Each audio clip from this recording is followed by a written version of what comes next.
It was about 3 feet to the left of the front in the area of the flagpole, so in between the front door and the flagpole.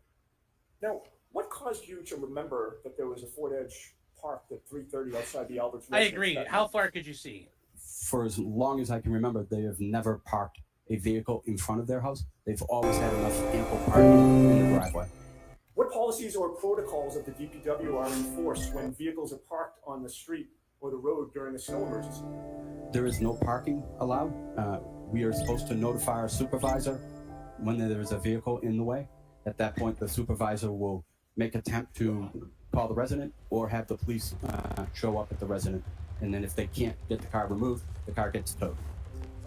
Sir, did you follow protocol that night? I did not. Why not? Knowing the Albert family, knowing that there was a first responder, I gave them respect and opted not to follow procedures. How did the presence of that Ford Edge park... Translation, I gave him respect. I didn't want him and his buddies to start fucking with me. That's the answer there. I didn't want the cops hassling me. There's no respect. You're driving a plow, buddy. They don't care about you. on the side of the road affect your direction of travel? I had to go around the vehicle. How did you maneuver around it? I had to maneuver to the left, go up, and then maneuver back right into my lane, and then continue up Fairview. And at any point when you were maneuvering to the left and then angling back to the right, could you see part of the front lawn of the Alberts? Yes. Were you able to see any part of the area around the flagpole? Yes, as I maneuvered back right.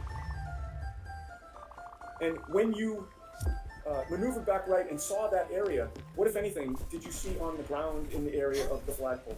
I saw nothing. All right. So now you've passed 34 Fairview again. Where do you go? I go back to the top of Chapman, and again I do a left and a right and head back down Fairview. Another 3-point turn. Correct. So now you're doing your second up and down, correct? Correct. All right. So you then enter Fairview again, coming back. That is a good point, Chad. Depending on the light bars and stuff, he might have some really bright lights. Red Feather, hello. Do you get license plate number? No, he wasn't going to take it because he's not going to piss off the cops. And Roxanne Weber says hello. Well, hello, Roxanne. Thank you for being here. Thank you for joining us.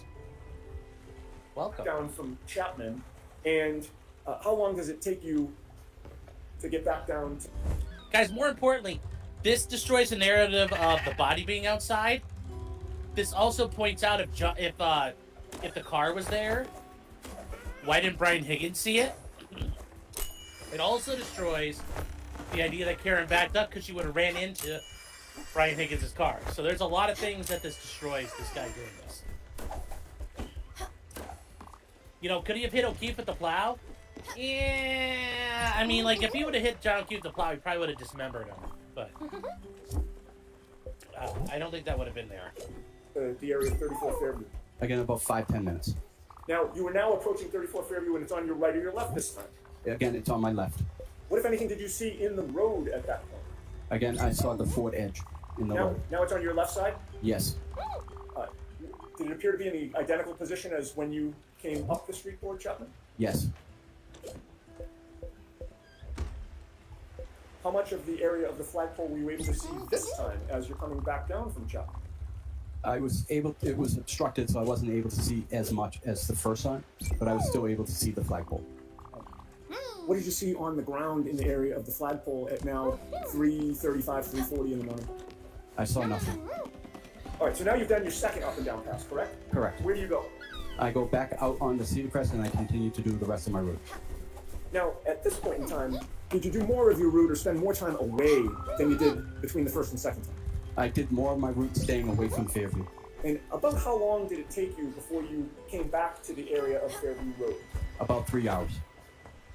So, what is your best estimate of this third time that you're now approaching Fairview Road? About 6:15 Would that be AM? a.m. On January 29th? Yes. Now, this time, when you approached Fairview Road, did you come from the Cedar Crest side or the Chapman side? I came from Chapman Street side. And when you turned, did you turn left or right from Chapman Street to get down to Fairview? I turned right. And once you turned right, did something unusual happen? Yes, I noticed there were blue lights behind me. forcing me to pull over to the side of the road. Did you recognize the vehicles that had, or vehicle? I didn't ask you if there was more than one, but did you recognize what type of vehicle or vehicles there were? Yes, they were police vehicles. Which vehicle was traveling more quickly, the police vehicle or Franken truck? The police vehicles. What were you doing with your snowplow after the police passed you? I continued down Fairview. Coming down Fairview, did you actually lose sight of the police cruiser that had passed I did. you? How many side streets are there when you're coming down Fairview from Chapman Street? 3. What are they? Wyndham, Old Ridge Hill, and then Carriage Lane. Now, you're now coming down Fairview Road. What did you notice ultimately in front of you in the road? I noticed the police cars had the road blocked off and preventing me from going to Cedar Crest. And with regard to the lighting on those police...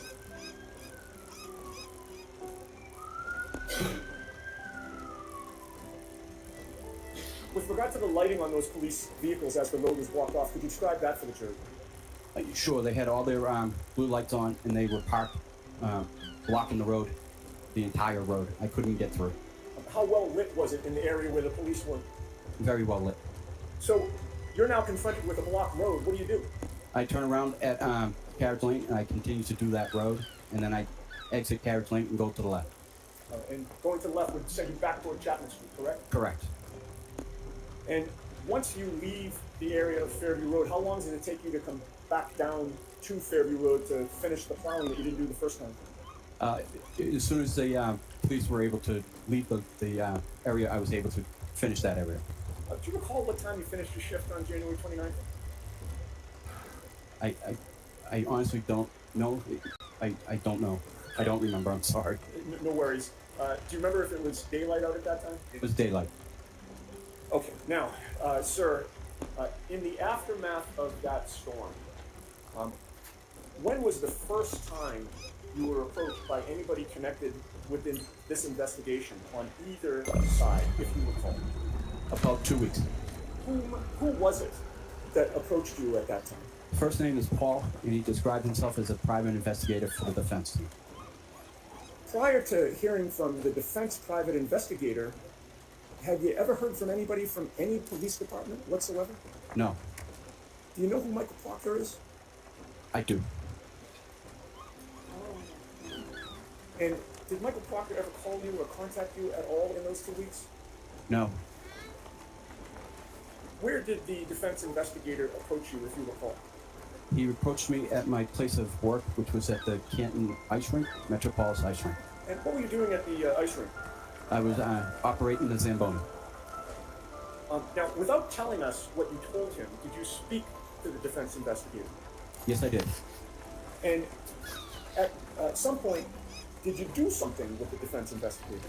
Yes, I met him for a second time at the Kennedy School, and then we both drove to my room. Skipping ahead to the next year, sir, 2023, were you approached by law enforcement officers who were not Canton Police or Massachusetts State Police? Yes, Without telling us what you told them, did you speak to them? yes, Before speaking to them in 2023, had you ever heard from former Trooper Michael Proctor or anybody from this investigation from the State Police or Canton Police? no, At some point, did you hear from the State Police? yes, That was after you'd already talked to the defense and to these other law enforcement officers who were not State Police or Canton Police? yes.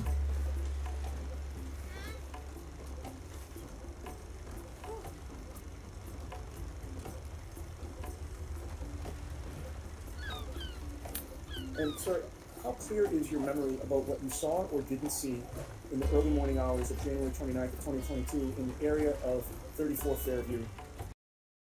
The first up and down pass, the second up and down pass, and then the third time you came. Very strong. No further questions.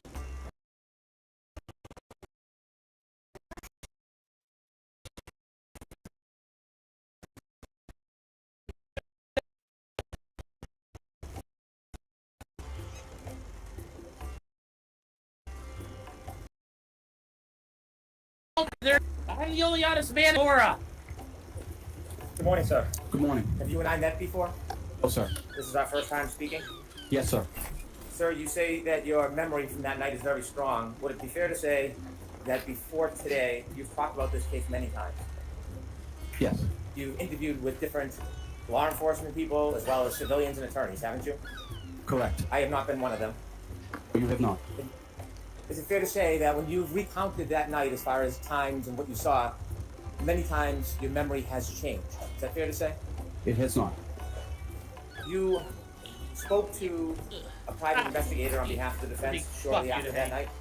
Yes. Was that the first time that you spoke to somebody about what you had seen or not seen? Yes. That is the first time? Yes. Inevitably, over time, you have given statements to at least 4 different people, correct? Correct. And you've testified in court under oath. Correct. During the pendency from that night until today, it's fair to say there are many times where you have been intimidated, isn't it? No. You've been threatened. Nope. You were aware, sir, that you were being threatened by an online blogger to expose you. I was not. You're saying as you sit here today, you have no awareness in the history of this No, case Hank. that you were being threatened by an online blogger. I was Turtle not boy. threatened by an online blogger. Was the online blogger threatening or saying that he would expose you and tell personal things about you if you weren't helpful? He was not threatened. Let's remove the word threatening. Was the person communicating and making clear to you that if you didn't testify in a certain way, there would be some consequence to it? Anytime from when you first spoke to the private investigator until today, were there communications made to you by an online blogger that there would be consequence for you if you didn't testify in a way that was acceptable to them? No. You listened, of course, didn't you, to the podcasts that were about you? I did not. People told you about them. Yes, they did. Your friends told you about them. You knew who that person was that was making those claims. Angela, Dry Oaks, yes. Is this the online blogger? And Angela says, is it me? Well, it's Turtle Boy. So, they're talking about Turtle Boy chat. I thought here nobody could bring in Turtle Boy. They aren't saying by name. They're allowed. Remember, that's how they do the FBI. Some other independent agency. So he's just a blogger. So it's Turtle Boy. It's not me. Yes. Is it? It's the Turtle Boy, and he's in the courtroom with us. Wait a minute. Here we go.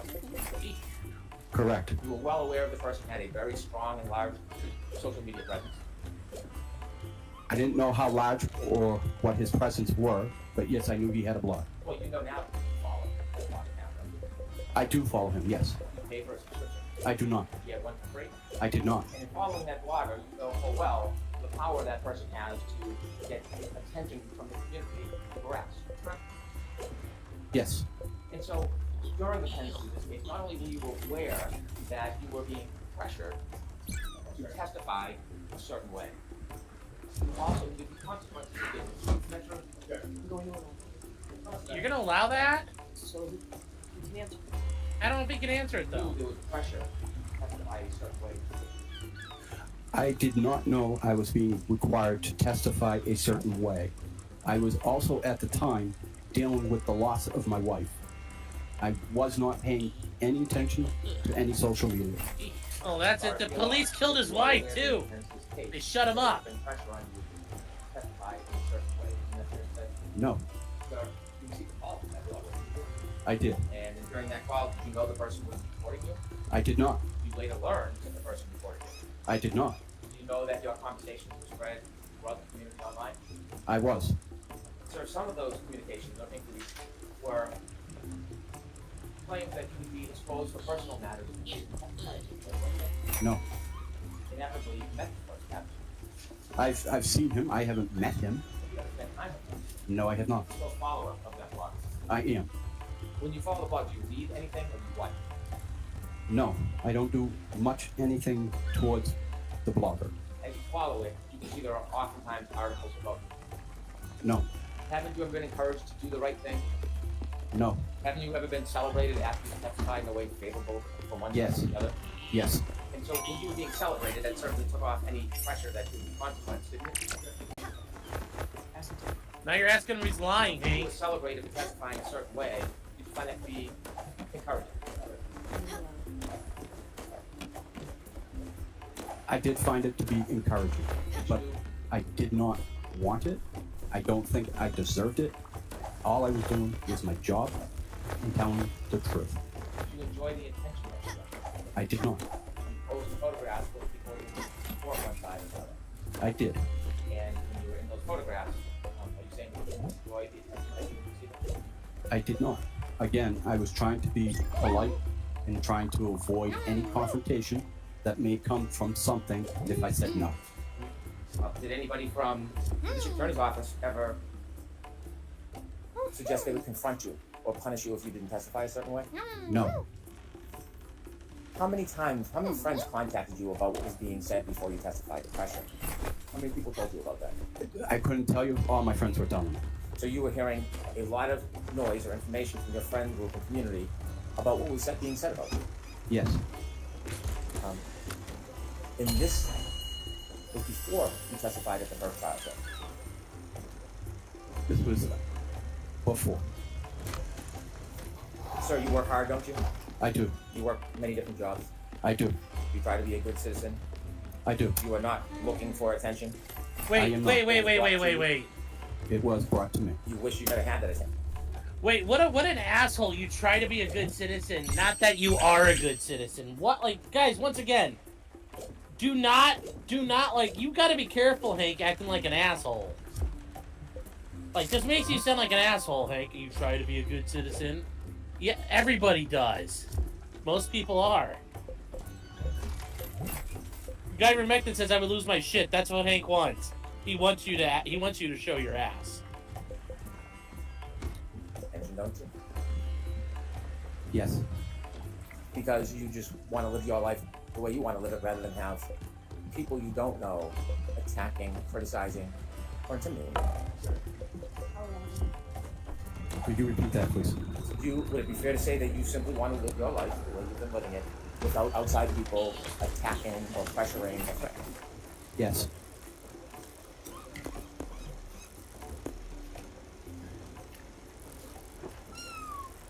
On June 15, 2023, you were contacted by the defense private investigator, weren't you? You may not know the date. Were you contacted twice by the private investigator? I would need to know what time frame we're looking at. Fair enough.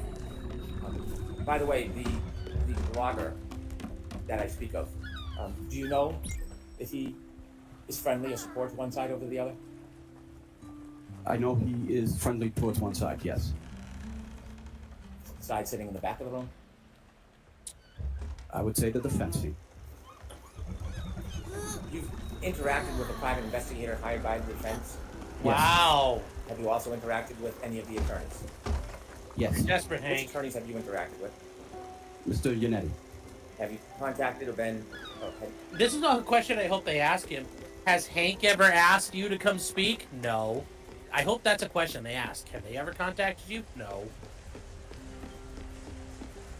And Tim, I get it that he's not acting like an asshole, but a jury's gonna see him acting like a dickhead.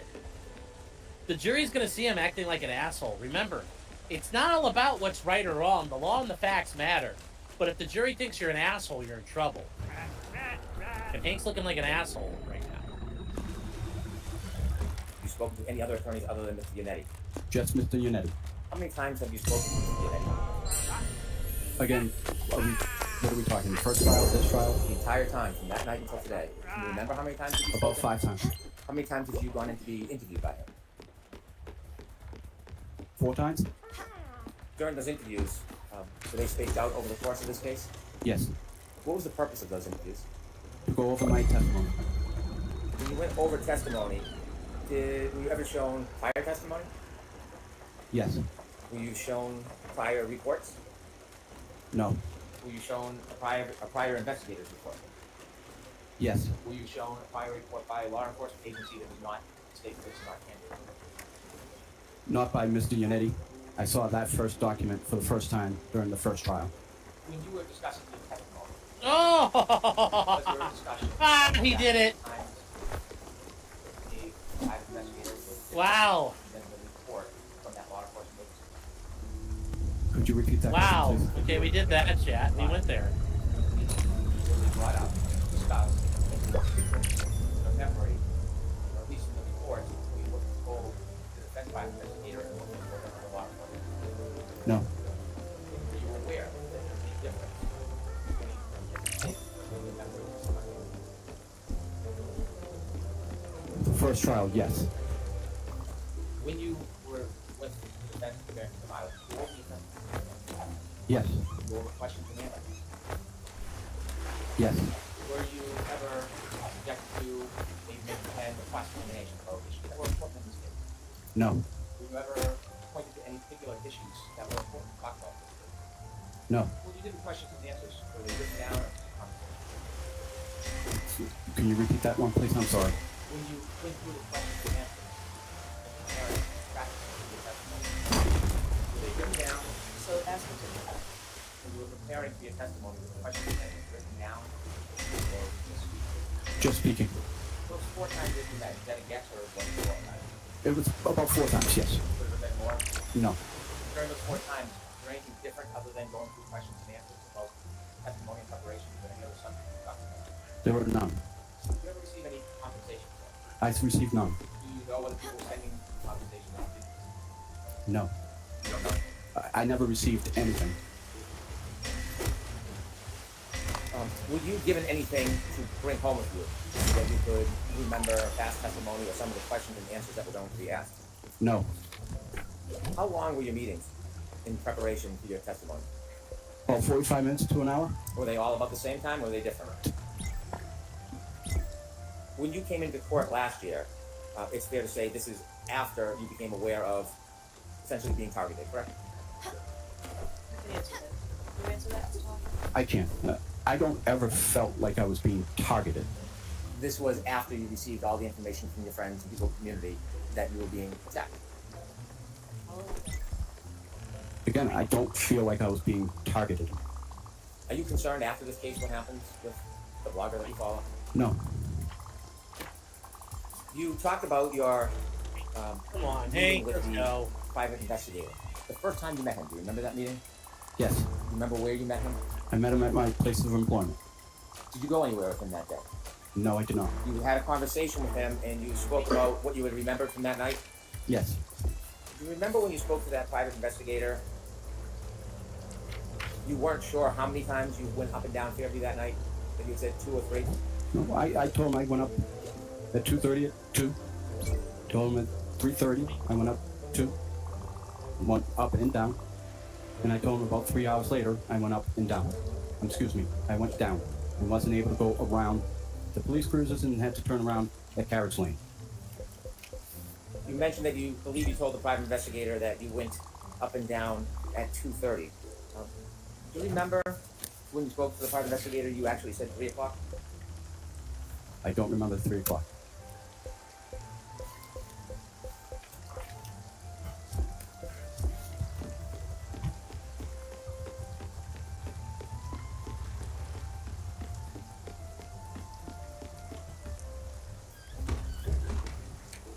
Yeah, brother? Yes.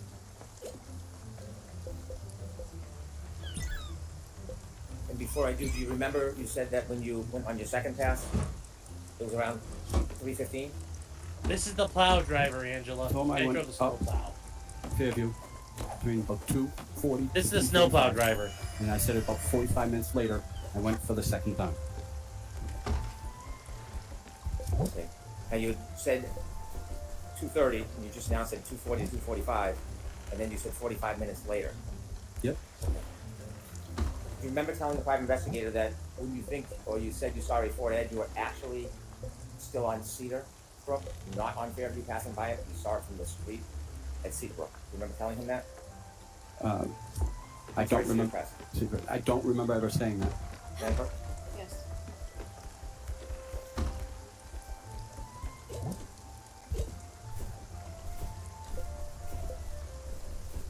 Show your file. I want to show it to you. Mine.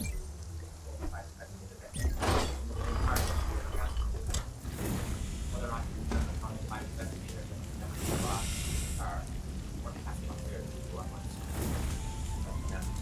Then, whatever part you want. When it comes to part you're done. Go ahead and finish it up. Ready for the part? Any part?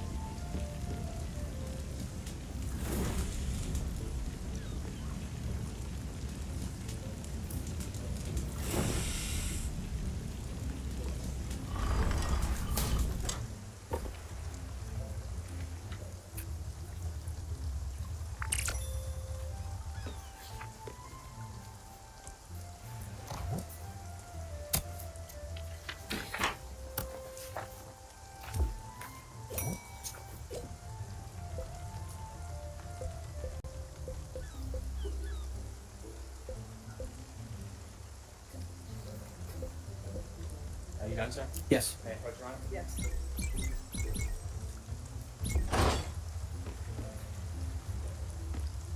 Sir, do you now remember when you were speaking to the defense investigator about seeing a car? You said that about 3:30 to 4 a.m. when you were plowing Cedar Crest Road, you looked forward, Fairview Road, and saw a small SUV parked in front of the house. Remember telling the PI that? I never remember telling him that.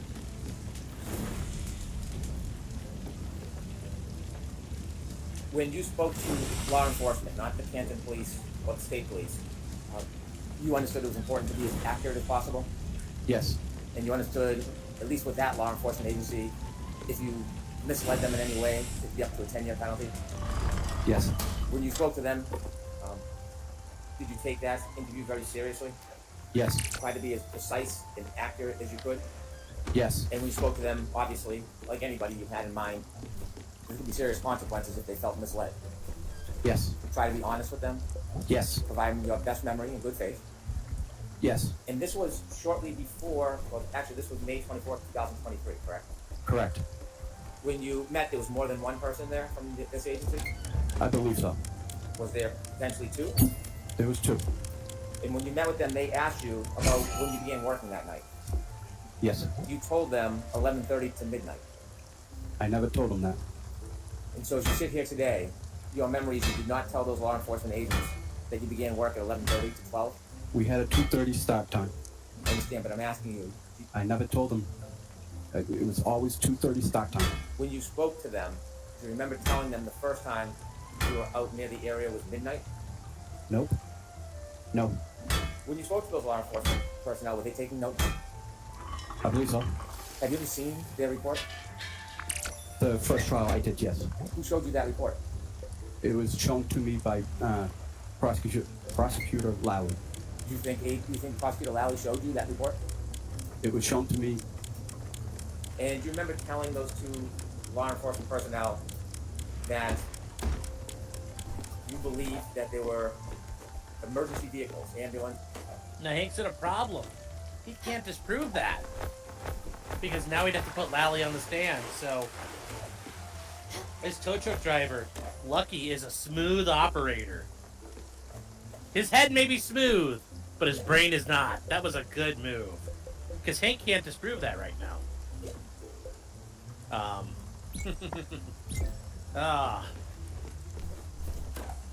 Lucky's the only guy on the trial you trust. Yeah, that makes sense. Hello, Steal More Crumbs, by the way. Yes, Hank is doing a good job impeaching him as good as he can, though. He's trying. He's trying. But he has to be careful, because remember, he wants everybody to trust Jed McCabe, but Jed McCabe said, well, the police reports are wrong. That's not what I said. You've got a problem of, well, who do you believe now? So, Hank has to be careful, because people might remember this stuff like that. Let's see here. Okay. Chris McGinn says Sean. Sean? I've never heard it spelled just Sean. But I think that's pretty creative. I like that. I've never seen that before. Awesome. Mama 3 is a new member. Thank you for the support. And then Mama 3 with 5 more subs, chat. Mama 3's doing her part. Are you? Are you doing your part? Hope you are. Doing their part to make this chat green again. Unhung Hero for $2 says, I thought Hank was better than this. Overall, Hank's been doing fine. Hank's been doing really good. Overall, he's been getting a lot done. He's still ahead of the curve. Mama 3's been a member for 4 months. Thank you for the support. It's saying, finally I can get alive. Thanks for all you do. Well, thank you for being here. What I do, you being here is so much more important than what I actually do. So thank you for being here. Then Mama 3 for $10 dues. Thank you. Thank you for that. Thank you for that, chat. Thank you for the support. Thank you for the support. Big frickin' support tonight, you guys. Appreciate it. It sucks Hank can bring in straw men. Well, yeah, you will. Guys, I had a hearing today, and I was bringing up I brought up so many straw men, you think I was a scarecrow factory, okay? It happens.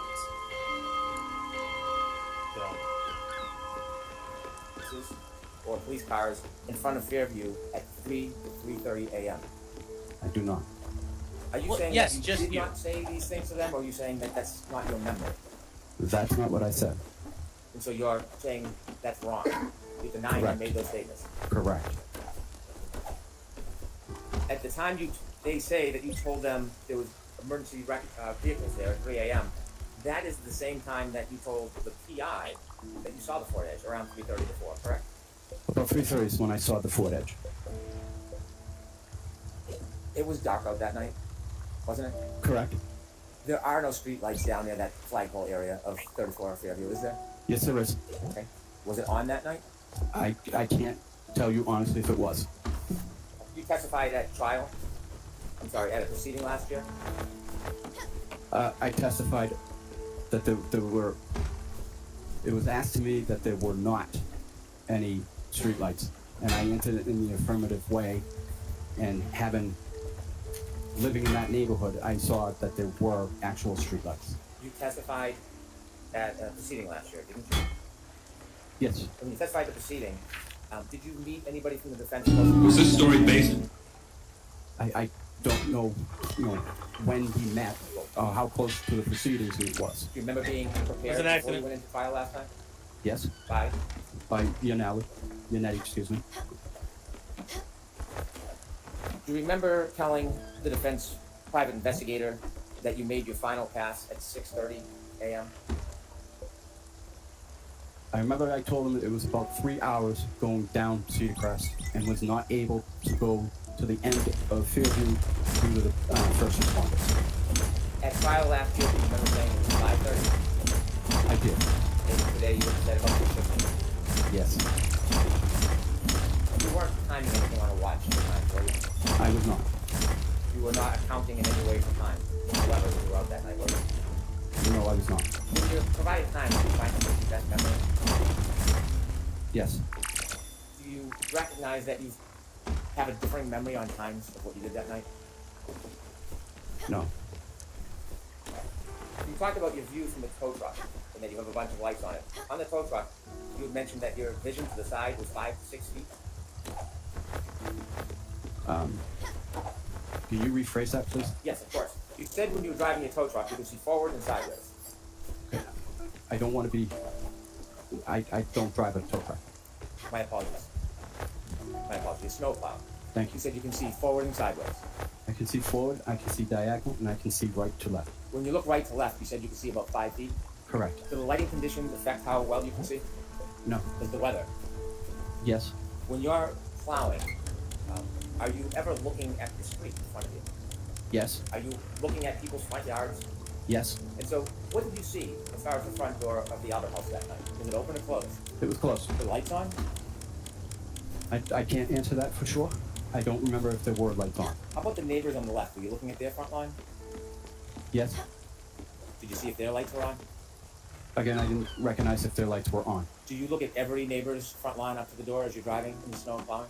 I look to the right and to the left, and my eyes will graze to the yard. Yes, I will look there. You were saying you have a specific memory of looking at the Albert front yard all the way to the door. Do you have a specific memory of looking at the other neighbors' yards to their door? Can you repeat that, please? I'm sorry. Yes, you said that you looked at the Albert house all the way to the door. Correct. Do you have a memory of looking at any other houses all the way to the door? Yes. Okay. Which house had a dumpster in front of it? I don't know. I wasn't paying attention to a dumpster. Dumpster wouldn't be in the front yard. Are you sure on your route there's no dumpsters in anybody's front yard? I can, I'm sure he's looking to make sure things aren't running out into the street. A dumpster's not magically going to attack him, Hank. So, yes. Call Mr. Plow. That's my name. That name again is Mr. Plow. Klondike 5. I can tell you there was a dumpster this week. I'm more interested in January 29, 2010. I can't answer to that. I don't remember. A dumpster, a 15 by 20 foot dumpster, that would be bigger than a man's body, wouldn't it? Yes, it would be. And so you have no really specific memory of the other homes in the neighborhood that night. I mean, I looked. I saw. I didn't see a dumpster that would have definitely stuck out. Okay. You said you had vision as far as your eyes could see. Correct. What does that mean? Means if they're, my eyes were, as long as they're open, I can see as far as they will let me see. Is that dependent on lighting conditions, darkness, snow? Correct. That Guess what the snow does? That it makes your ability to see at night easier because everything's bright. It reflects a lot of light. night, did you have any difficulty paying attention to driving? I did not. Did you have a small accident that night? I did. Okay, what did you hit? I hit a portable basketball net. Was that part because of the weather conditions? You didn't have a good opportunity to see it? No, I definitely saw it and just did not judge enough. You said that you went up and down the road a couple of times, and you were asked to describe the car that you said you saw. When you first spoke to the defendant's private investigator, you didn't give any detail about the type of car, did you? I told her it was a Ford Edge. Okay. When you first spoke to the investigator, you used the words Ford Edge. I did. Did they bring you to a parking lot at some point? They did. When they brought you to a parking lot, did they have you go out in the parking lot and look at a Ford Edge? They did. And when they had you go out in the Ford Edge, did they have you identify that as a car? They did. When you did that, how many cars were in the parking lot? We had a hockey game, so Very there were young. several, at least 100, 150. Who pointed you to the Ford Edge? I pointed to it. The investigator did? Ford Edge. No, he did not. Just go to the parking lot and he actually look around to see if they happen to be a similar car? No, I told him a Ford Edge. He wanted to make sure I knew what a Ford Edge looked like. I pointed to the Ford Edge, and he was satisfied. So after you said a Ford Edge, he brought you to a parking lot and pointed out a car? We were at my place of business. We just walked out the door. Who was that? At the Metropolis Ice Rink. The rink? Ice rink, yes. Did you then meet the investigator later on at a school? Yes, I did. Okay, who did you meet at the school? And then Paul, again, And what was the purpose of that? he wanted to go through my route. You wanted to do your work. Correct. And then, did you choose to meet at the school? I did. You did? I did. And why did you choose the school? It was an easier landmark for the gentleman to get to, and it was minutes from my route. Did you know that former trooper Proctor's sister worked there? I had no idea. You said last year that when you went by Fairview, did you say that you would buy your final pass at 5:30 a.m.? No. Okay.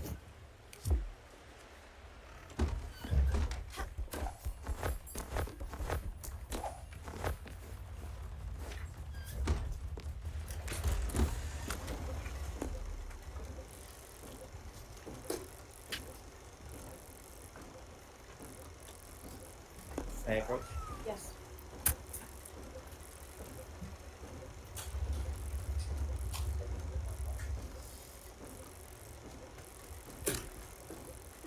Sir, when you have contact, you also wear reading glasses? Yes. I can't read things up close.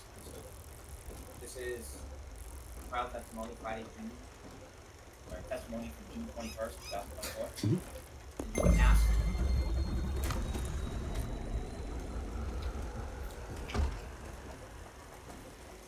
Do you recall what time it was that you wound up back on Fairview? You said, I don't honestly recall a specific time. Yes? Yes. And then you were asked, sure. Approximately, if it was 3:15 to 3:30 that second time, what would be your best estimate of the time when you came back? What would you say? Say about 5:30.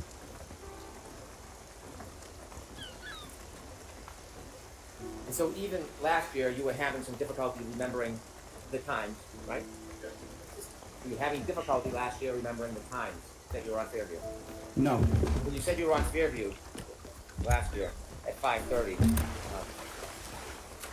you didn't see anything on the Albert front lawn at 5:30 a.m.? I wasn't on Fairview at 5:30 a.m. Were you asked last year about your travels on Fairview? Yes. When you asked about, recall the time you wound up on Fairview, and you said you didn't remember. Remember that testimony? I do. Is that true testimony? Yes, it is. If you had some difficulties in your memory when you were on Fairview, you testified last year. Isn't that fair to say? No, it's not fair. And then you were asked approximately if it was 3:15 to 3:30 the second time, what time did you come back? And I said, if I were to guess, I said 45 minutes later. Did you say, I would say, if I had to say, it would have been 5:30 up Fairview? That time was incorrect. It was 6:15. I couldn't go down any further due to the police presence. So your testimony last year, you understandably made a mistake about time, correct? I did.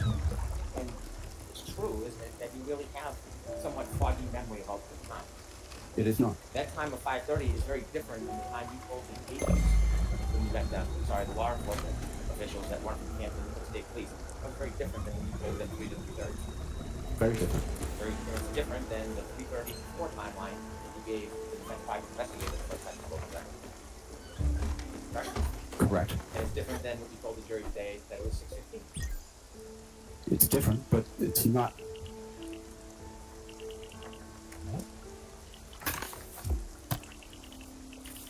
When you plowed that night, did you have any reason to look for somebody who was lying on the side of the yard? No. Did you have any expectation somebody would be It's a very lying good helpless on the question. side of the yard that night? These are No. good questions. If you had seen somebody, certainly you would have helped. Correct.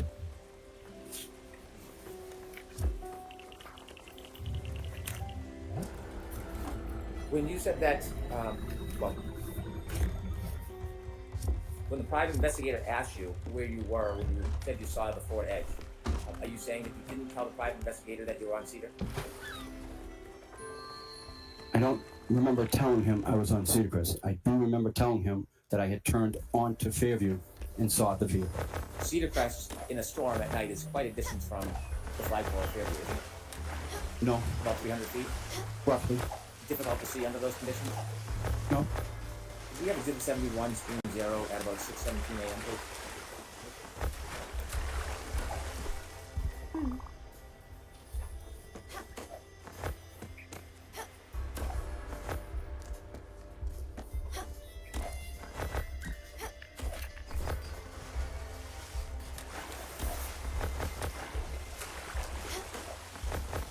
Can you stop it there? You see that street light? I do. Okay. At the end of that road, past the street light is Cedar Crest, correct? Correct. Is that a fair depiction Okay. of the elements that night around that time? Yes. And in this case, there's further illumination with the car that's facing us. Correct. That wasn't there, was it? Hey, Chad, how bad does this get? You guys say he steps on his dick. Let me see what happens here. Is this coming up now? Let's see. Correct. You said after you saw law enforcement, did you come down Fairview after you saw law enforcement? I was on Fairview already when I saw the. Although to be fair, this is not his truck, so this is not what he could see. Also, I mean, this is not horrible visibility. If I was in an airplane, yes, this is awful. But if you're on the ground, this is pretty decent visibility. Law enforcement. Did you drive by Cedar Crest again to go back and forth and watch what was going on, or did you go on your route? I went on my route, which included Cedar Crest. Did you keep driving by because you wanted to watch, or did you just leave and do your regular route? I went and did my regular route. That 6:19:27, please. Did you play it?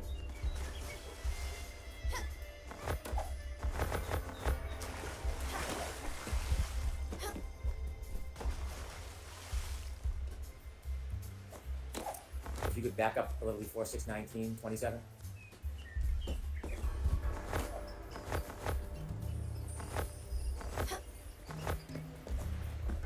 Is that weather consistent with what it looked like to you? Yes. Is that you there? I don't know if that's me. Yes, that's me. That is me. Could we go to 6:32:4? Wow, you can see him pretty freaking well. That's some pretty good visibility. Wow, that was very, very visible. Like I said, chat, this is acceptable visibility in a car. In a plane, this would be dangerous, but wow. Okay. There you go, Hank. That's what, like 400, 500 feet? You can see 500 feet at night in the snowstorm. That's good. Tim says we just placed him in a spot he said he wasn't. Let's see. Oh, it's 300 feet? Okay, let's see. 35, please.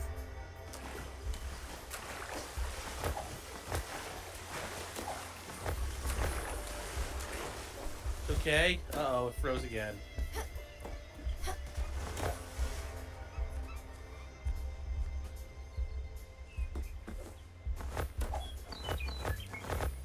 Is that you again?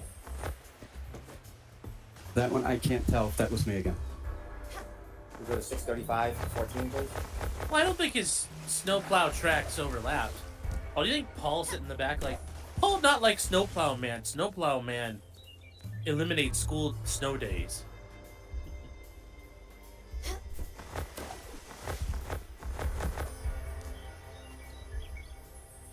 Is that you? How I can you don't tell? see it. I don't see the truck. I'm sorry. It's okay. Do we go back to 635, 12?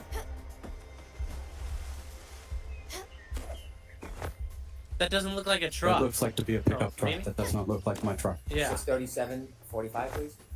he's gonna have a light and everything on top. Pretty obvious. That looks like him right there.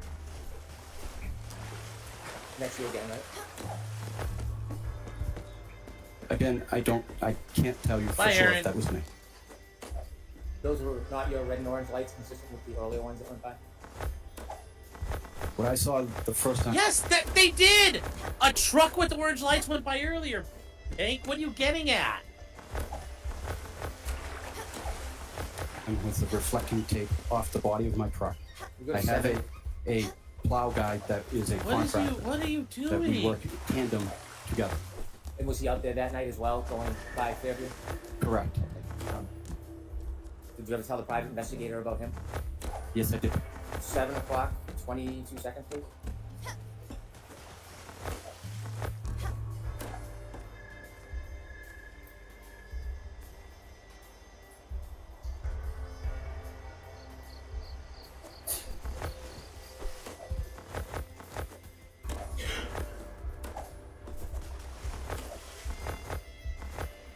Is that you, sir?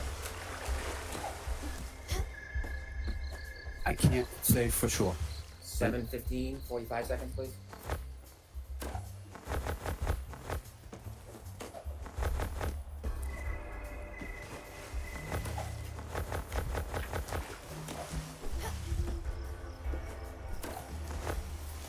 He's got a spotter.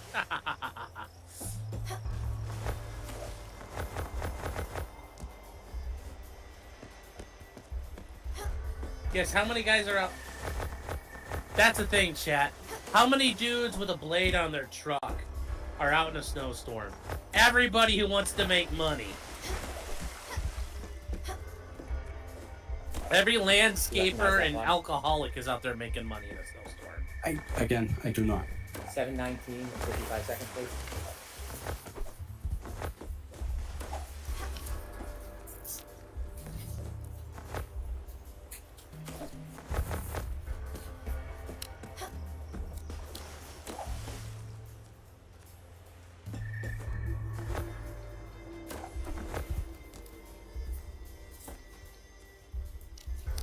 Is that you, sir?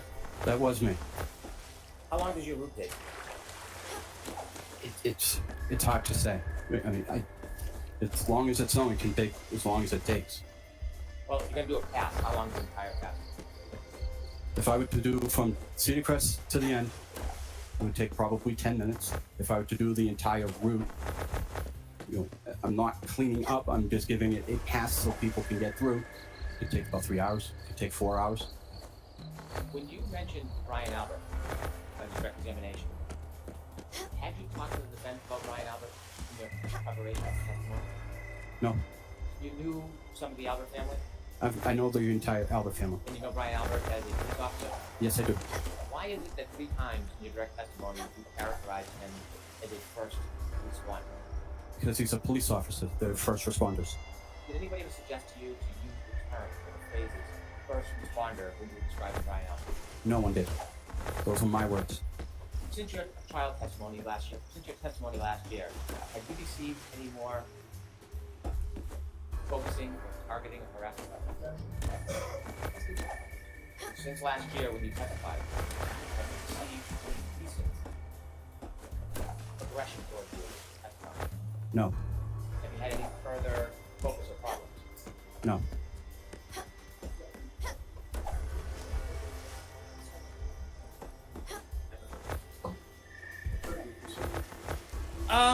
I think overall those were kind of like okay. Yeah, Hank said trial testimony a lot too, but yeah, I don't think anybody ever harassed him. But there you go. If I had Nick put me on his death note yet, no. And anything. Remember, when Nick wishes you $1 million, you actually get $1 million. If he wishes you death, I'll get untold success. So, yeah. Yes, Chili has a new lawsuit on. Oh, he does. I don't. Nima, send that to me. I need it. I know there's one where Chili's suing a bunch of judges in Nevada, but yeah, he puts me in there daily and it keeps failing. So, Nima, but thank you. Send that to me. Asked by Mr. Brennan about whether you saw a dumpster that night. Do you recall that line of questioning? I do. In the aftermath of January 29th of 2022, was a dumpster all over the news for the next 3.5 years? Not that I'm aware of. Very good question. You were asked about going through your route with the defense investigator and giving a statement to the defense investigator. Yes. How soon after January 29th of 2022 was that? 2 weeks. Were the events fresh in your mind at that time? Yes. Finally, oh, actually not finally, I have 2 more points for the you had mentioned that that night you actually misjudged and hit a net. Yes. Can you describe the basketball apparatus that, and I'm going to ask you what part of it you hit, but describe what that looks like. It's got a base with wheels on it. It's portable, so you can move it in and out. And it's got the basketball frame, and it's got the backboard and then rim. Okay, so this is not a pole that was cemented into the ground. Correct. So perhaps we're all familiar with the black base that maybe you put sandbags on, Correct. that type of thing to keep it in place, but it does have wheels. Correct. All right, and you mentioned the net. The net is the rope netting that comes down. Correct. There's also a hoop that keeps the net in place. Yes. And the pole. Correct. And the base. Correct. Of all those things, what part did your Franken truck actually catch? It caught the net in the little bit part of the frame, of the frame where the net was. Something that you saw from the beginning, you just missed the distance. Correct. Now, finally, with regard to the 5:30 testimony that you gave last year, Yes. did you also testify that the last pass that you tried to make when the police were blocking the scene was about 3 hours after that 3:30 second up and down? Yes. So why is it last year that you testified that it was 3 hours later, but you came up with the time of 5:30 as the final time? As he's asking me these questions, I'm trying to do the math in my head. I'm sorry, math is not my strong suit. What time was it when you made that final pass? 6:15. 6:15, 6:30. Nothing for it.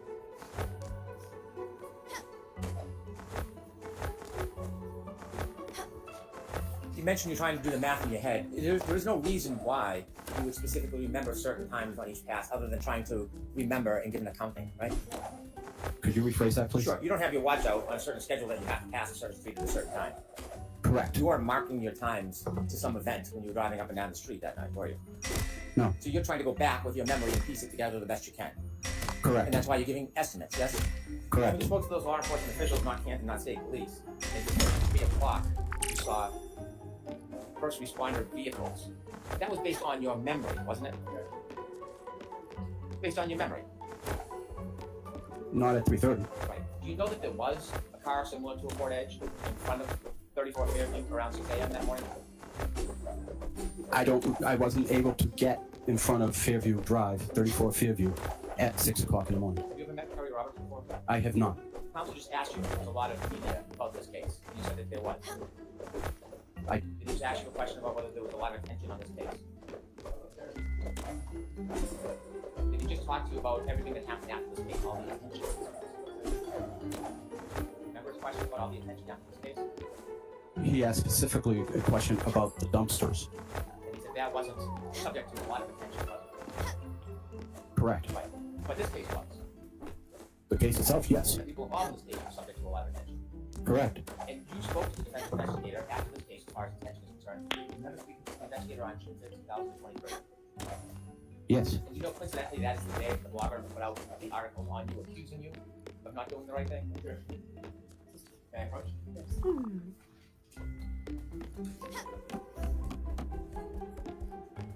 I don't think he knows, Hank. So That statement, that document. What day is that document dated?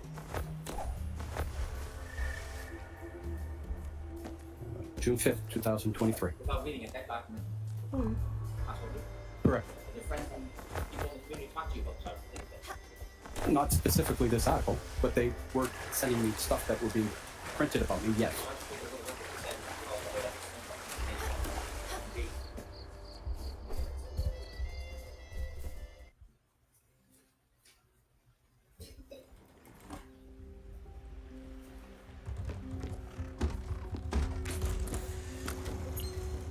Can you ask that question again, please? Was this some of the kind of attention that you were receiving on June 5th after you spoke to the president? Yes. Take some second.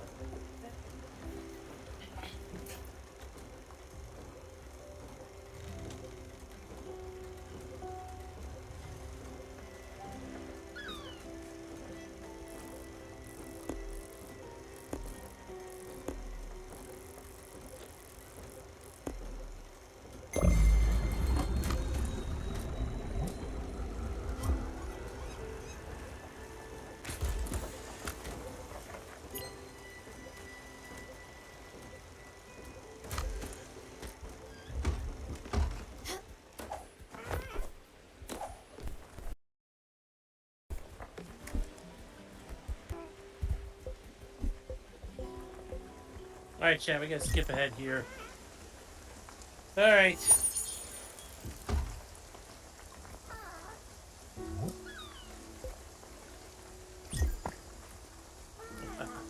Paul's just so upset. He's like, Paul not like Snowplow Man. Paul's sad. Turtle Boy's in the back with a big old shit-eating grin. I saw the tweet where somebody caught him smiling, and this lady right here looks over his shoulder at Turtle Boy, and he just got a big old smile. It's hilarious.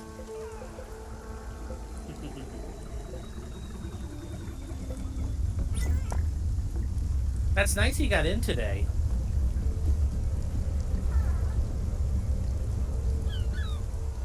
So, Paul's not a player with this, yes. Paul determined Snowplow Man honest. Snowplow Man told truth. Alright, here we go, chat. Back into it. We're looking good on time, guys.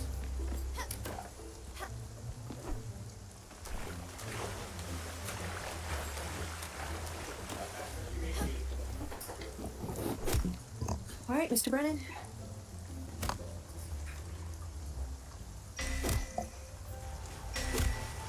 Sorry, I have just a few more questions. When I had mentioned about meeting the defense investigator on June 5th, 2023, I misspoke. It was June 5th, 2024. Does that sound more like it? Yes.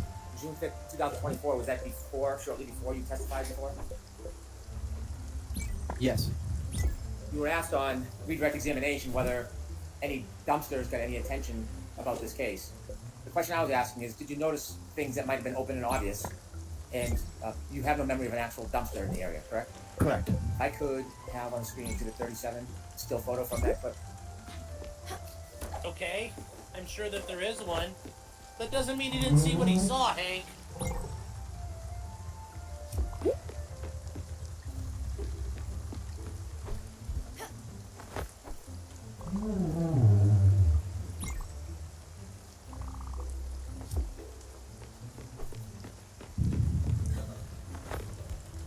I don't know what not. Sure.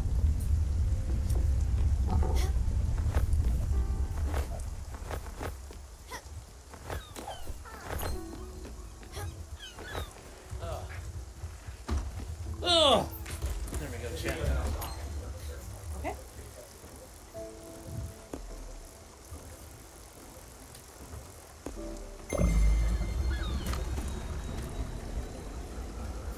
And sir, do you notice the big red dumpster to the right side across from Fairview? It's also bright outside, Hank. Unlike it was before. Yes.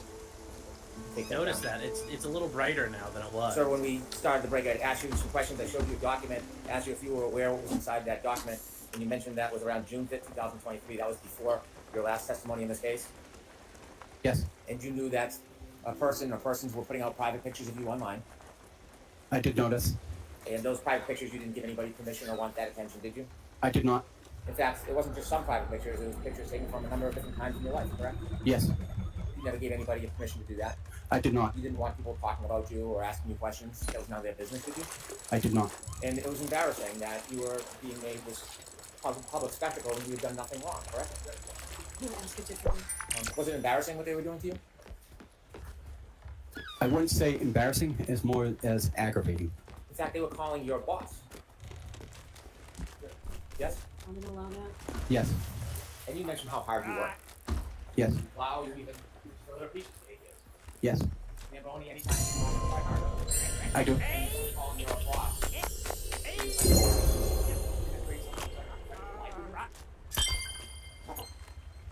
I did not think it was going to affect me in that manner. In addition to dragging you into this, because of you, your brother was dragging you. Let's move on here. Ask it differently. When you were getting this information about what was happening, you learned that they were also dragging you forward. Correct? Ask the same. Did you learn that information was coming out about your brother? I knew my brother was dealing with other issues regarding this case. And certainly, you're close to your brother. Yes, You care for your brother. yes, You did not want to upset anybody in that north thing you brought up before. I did not. And there was an attempt to link your brother to one of the others. Is that correct? Yes. I don't know if I was being linked. No information that trying to so-called help you about the fact that work was happening. Where's the stand afterwards? Were you aware of your friend's example of how she struggled online about the attempt to draw a relationship with somebody else? No, And were you aware of how you were happening that was happening to you finance? yes, I was aware of that. And certainly that is a start that is happening. It was, again, aggravating. And this is all happening before Correct.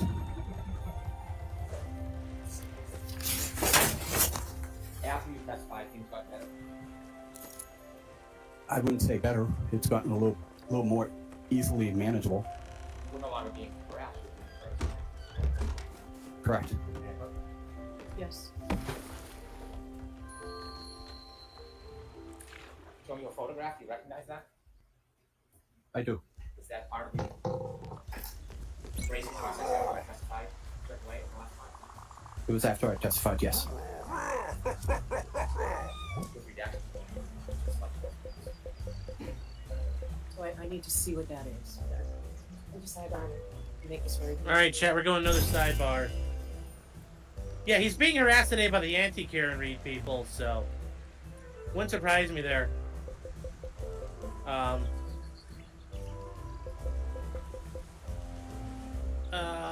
Let's see.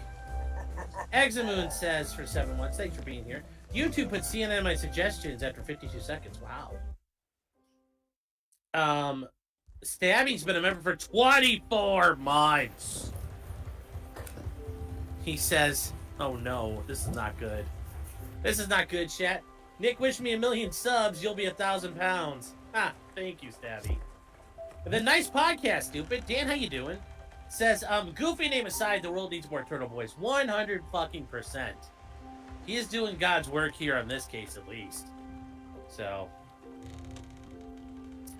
he is the hero Canton deserves, not, you know. That's what I'll say there. Skeeve Man for 5 pounds sterling is saying Hank is the epitome of the sniveling weasel, tiny wiener energy.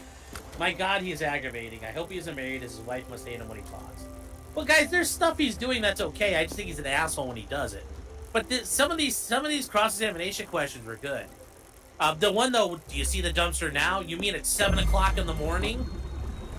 A little different than looking forward to 2 o'clock at night. So, I think there's a little. I said I think there's some things he's done, but overall he's doing all right. Overall, you know, he's this is not turning into an unmitigated disaster. Oh, a Swedish fish raid. Hello. Madam Court reporter, please. Hello, Nick Staro's friends.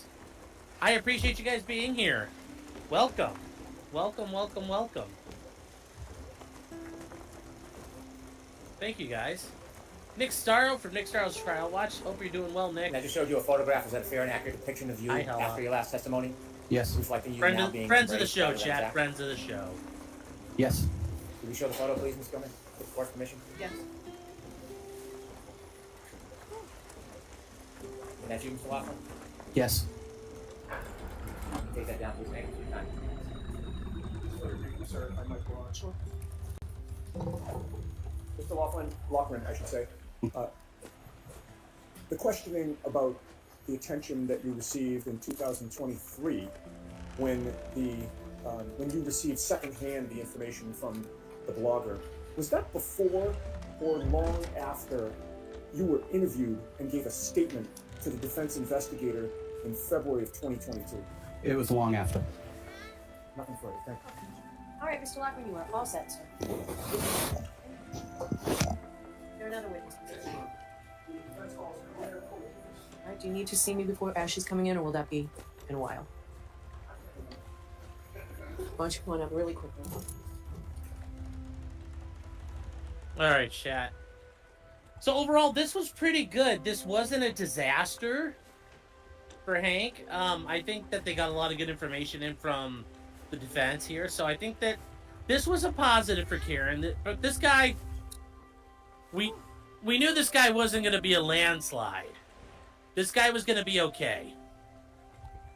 So that's all right. It's all right. He did what he needed to do. Then here's the Kolakithis lady. I recognize her from last time through.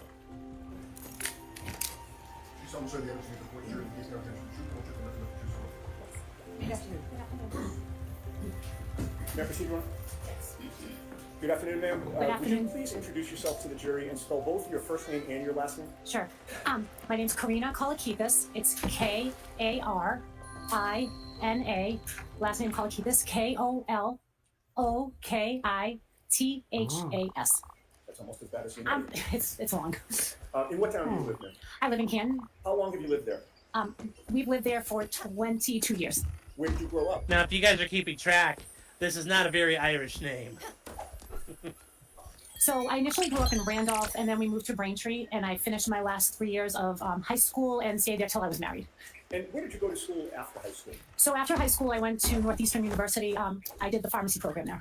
And what is your profession? I'm a pharmacist. How long have you worked as a pharmacist? So total years is about 30 years as a pharmacist, but I have been at my current job for about 24 years. Are you married? I am married. To whom?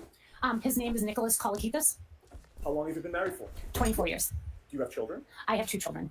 And without giving us their names, can you tell us if you have boys or girls and what their ages are? So I have 2 girls. One is 19 and one is 17. Have you raised your children in Canton? Yes, I have. Do your children play sports? Or have they played sports in Canton? I have both girls played sports in Canton. One actively is playing sports there, and one is in college. So she's not playing sports. Understood. What sports have your girls played? So they primarily played basketball, and my youngest plays lacrosse as well. From raising your children in Canton and attending their sporting events, I'm assuming, have you met other parents with children on your daughter's teams? Yes, I have. Specifically, did you come to know Jennifer and Matthew McCabe? Yes, I have. And is that the way that you came to know them? Correct. Typically, like that's how we came to become friends with people through sports.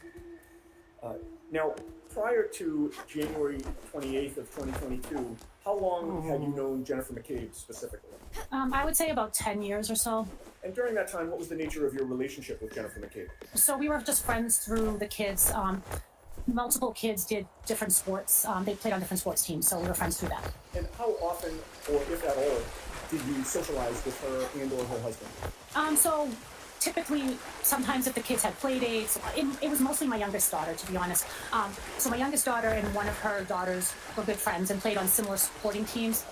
So they would have play dates and stuff like that. So sometimes we'd see them after a game or they had a play date or something like that. And I'm sorry, it's a little loud with the fan. If the last part of your answer, if I didn't hear it, I'm thinking the jurors might not have heard that. You said it was mostly after games? After like sporting, like after play dates or sports and stuff like that. I see. And would there be times where, after a game you go out for pizza, that type of thing? Yeah, like you go out for pizza, or the girls would be like, "Hey, mom, can we have a play date? Can a couple of the girls, come over to the house and Okay. do stuff like that?" Prior to January 28th of 2022, you know John O'Keefe. So I knew John O'Keefe same way. His niece and my younger daughter were good friends, are good friends. So same thing.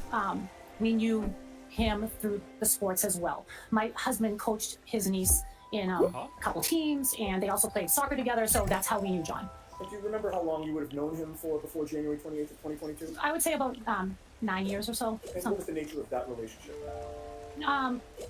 Friendly. Didn't like go out with him, but we were friends. Like we saw him all the time. He would, take my younger daughter with him. Okay. I don't. It's very clear John O'Keefe was banging all the women in the neighborhood. All he did was go, you know how tough it is for me, single dad by myself. And all those women automatically were just like, oh my god, bail me. That's how that went. We know it. We just saw him all the time. So weekly, I would say. This is a good question. What about Karen Reed? Did you know Karen Reed prior to January 28th of 2022? So same thing. Met Karen through John, and I believe the first time I met her was at Jennifer McCabe's house sometime in 2020. 2020. Correct. So this would have been during the pandemic. Correct. And do you see Karen in the courtroom today? I do. Would you please point her out and describe what she's wearing? She is wearing a blue suit at the table with her lawyers. Okay. May the record reflect that the witness is identified as Reed. Okay. Now, prior to January 28th of 2022, how often would you have seen or interacted with Karen Reed in any capacity, if you know? So Karen sometimes would come to watch games of John's niece. So I would see her there, and we just casually talk.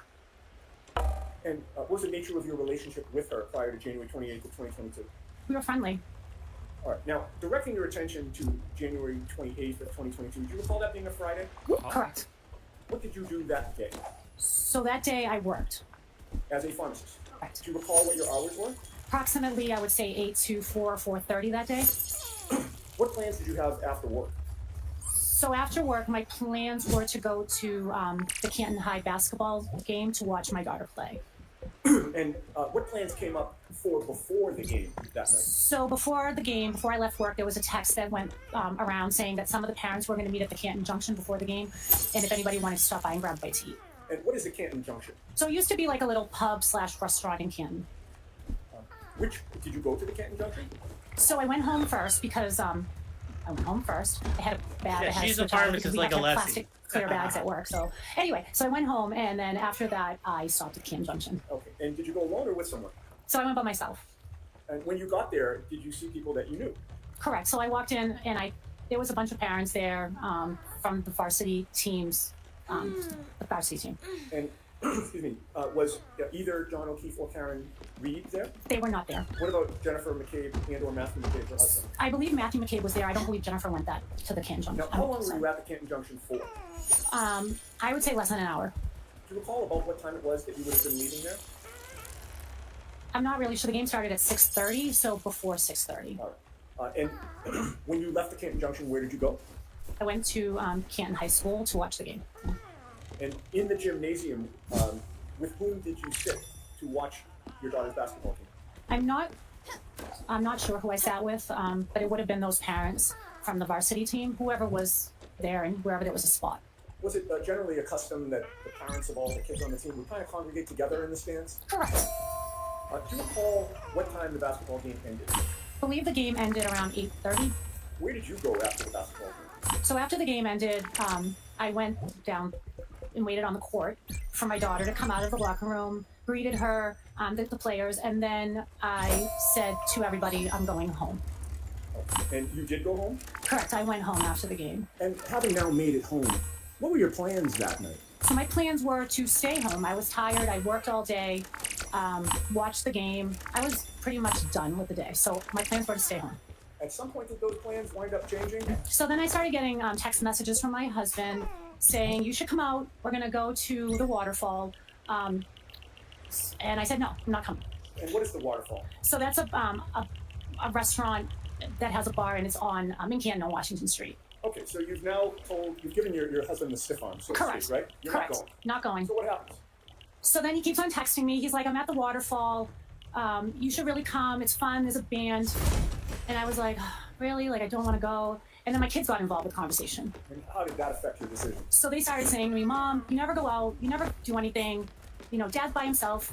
just go, keep him company while he eats. So I reluctantly went. All right, so you were guilted into it. Guilted 100% into it. All right, so where did you go? So then I went to the waterfall. Do you recall about what time it was that you got to the waterfall bar and grill? I believe I got there approximately 9:30 or so.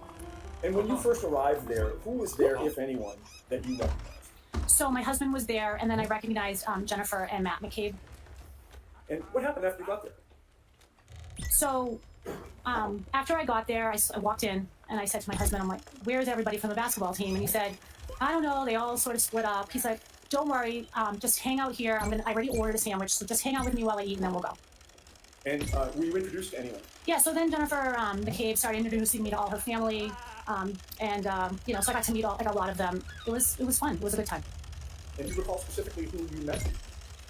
So I think I believe I met.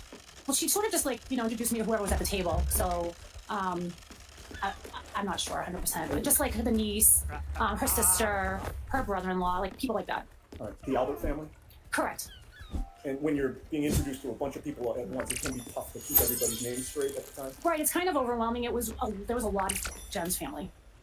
Now, what were you drinking that night? So that night I drank water. And the whole time you were at the waterfall, did you drink anything else except for water? I only drank water that night.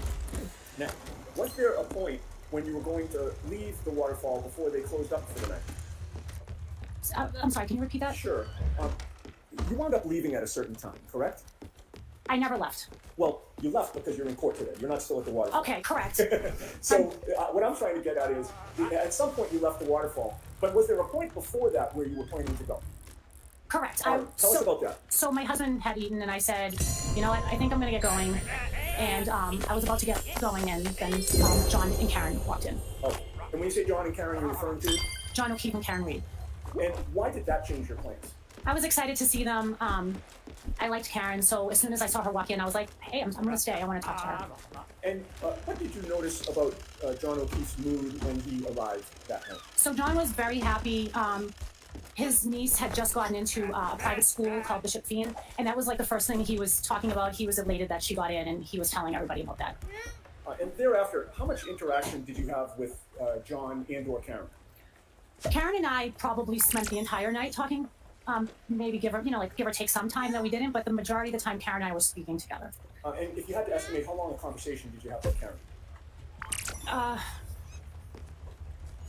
Maybe an hour, like 50 minutes out of the hour. Like if we spent like an hour together, perhaps we spoke 50 minutes of those of that hour. And without telling us the content of the conversation, what was the subject matter, if you remember?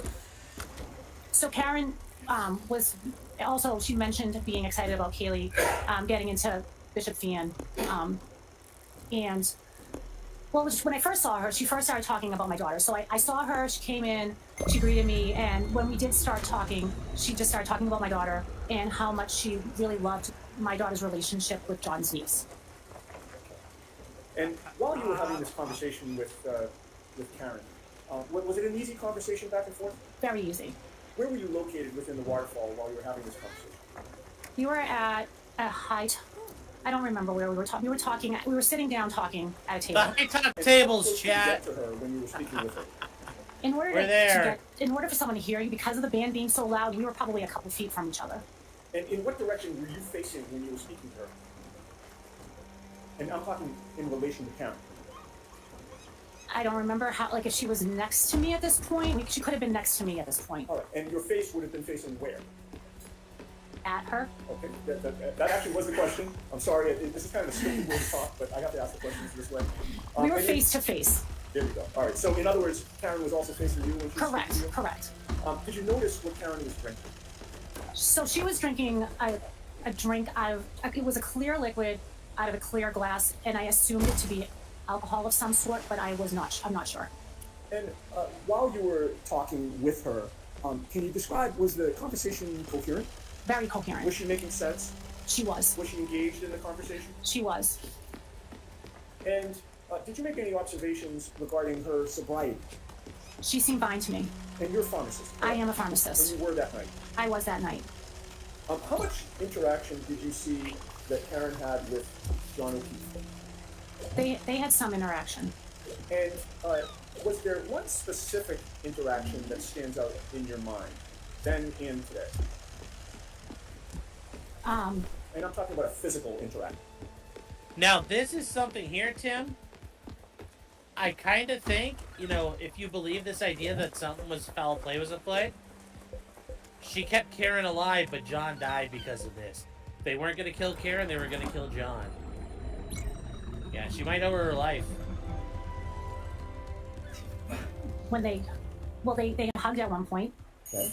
And did John come over to Karen at one point and do something? He did. What did he do? So John went over to Karen and he gave her a kiss on the forehead. Okay. And that kiss on the forehead, why did that stand out to you?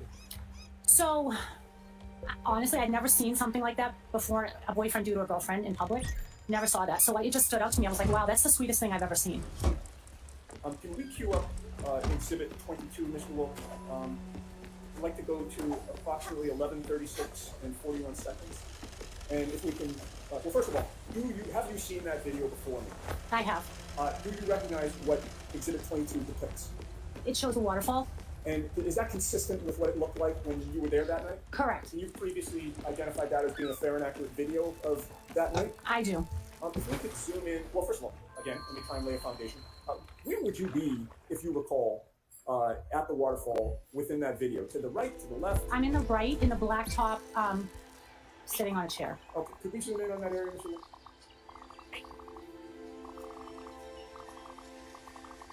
Okay, we've zoomed in. Do you see yourself? I do. And where are you seated? So there's a white jacket on the back of a chair. That's me. And do you see anybody else in that video that you now recognize? I see Brian Higgins. Okay. And when you say Brian Higgins, is that somebody that you have known prior to that night? I did not know Brian. He was one of the people you were introduced to? Correct. And you since have learned to put the face to the body, or I'm sorry, I should say the name to the body or the name to the face? Correct. All right. And where do you see Brian Higgins? He has like an emblem on the back of like a sweatshirt. All right, so his back is to the camera? Correct.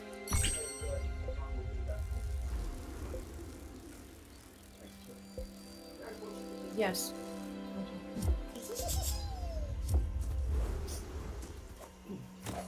If you can, ma'am, would you please use that pointer to show where you are first? That's me. Okay. And Brian Higgins? That's me. All right. Do you recognize, at this point in the video, do you recognize anybody else? Not right now. Okay. If we could start to play it this way. And stop for a second. I would ask you, as soon as you recognize somebody else, if you speak up and tell us to stop and we'll pause. Okay.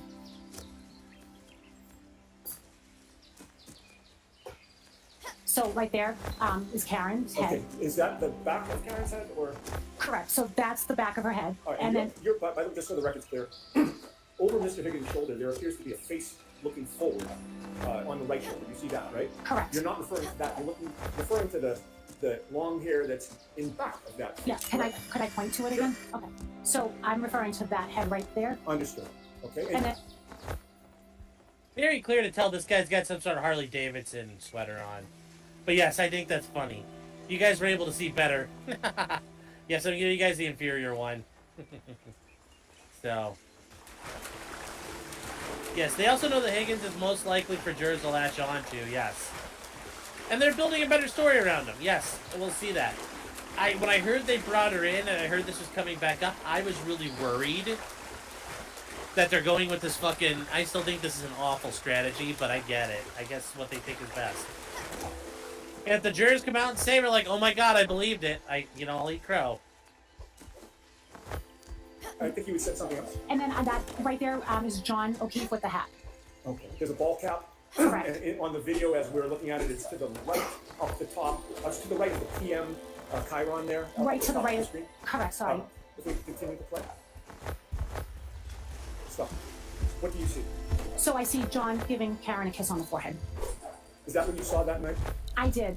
I was looking right at them when it happened. You were facing them. I was facing them. And what about Mr. Higgins? Where was he facing? It appears that he's facing them as well. That happened right in front of him. That's what it looks like.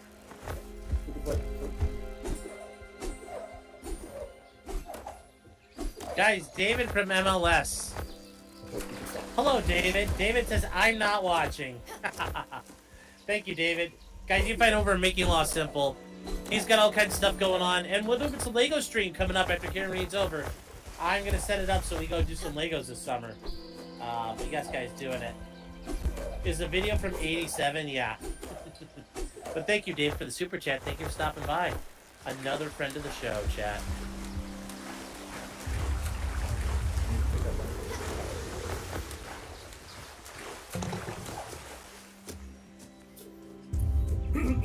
Now, that night, did you have any information about the nature of Karen Reed's previous interactions with Brian Higgins? None whatsoever. Okay. How long did you stay in the waterfall? Or if you recall about what time you got ready to leave? I believe things wrapped up around midnight. And with whom were you leaving around midnight? So my husband and Matt McCabe stayed behind. They were helping the band clean up and stuff. So it was myself, Jennifer McCabe, and Karen Reed that walked out together.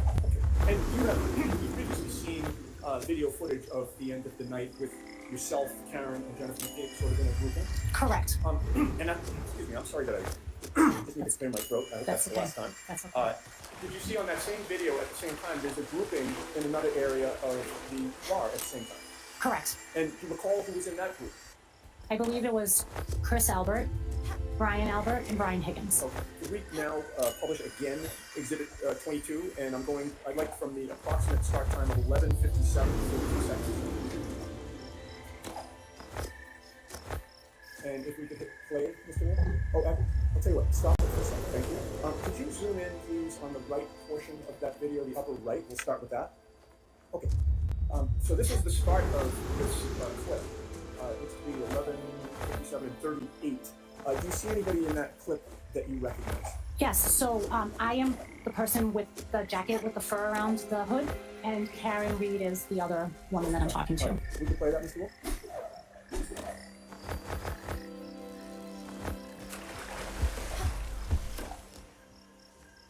And right now, do you recognize anybody else in the background of that? So to the right in the plaid shirt is my husband, Nicholas. Okay, what about over your left shoulder? So over my left shoulder did she is just call him? John O'Keefe. And does that appear to be his back? Correct. Okay. And he was stop for a second. He was in your line of vision at that point, correct? Correct. What does he appear to be doing? He appears to be like paying a tab or something like that, or maybe getting a drink. I'm not sure. Okay, and do you see him looking in a particular direction right now? He looks to be looking over his left. Continue to play. If we can pause for a second. I neglected to ask you to point out with the pointer. We Oh, have I'm it, sorry. we might as well use it. Okay. If you could point to yourself first. Okay. So that's me. All right, Karen That's Karen. and John O'Keefe. That's John. Okay, continue to play, Mr. Wolf.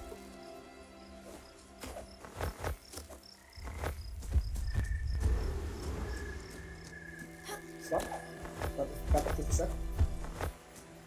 Okay. I'll tell you when to stop. Okay.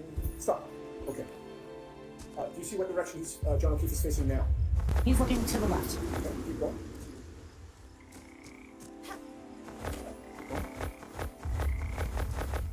Stop. What direction is he facing now? To the left. And what is over to the left? I believe that's where the other group of men are located, perhaps. Keep going. And I'd like to run this to 11:58:25.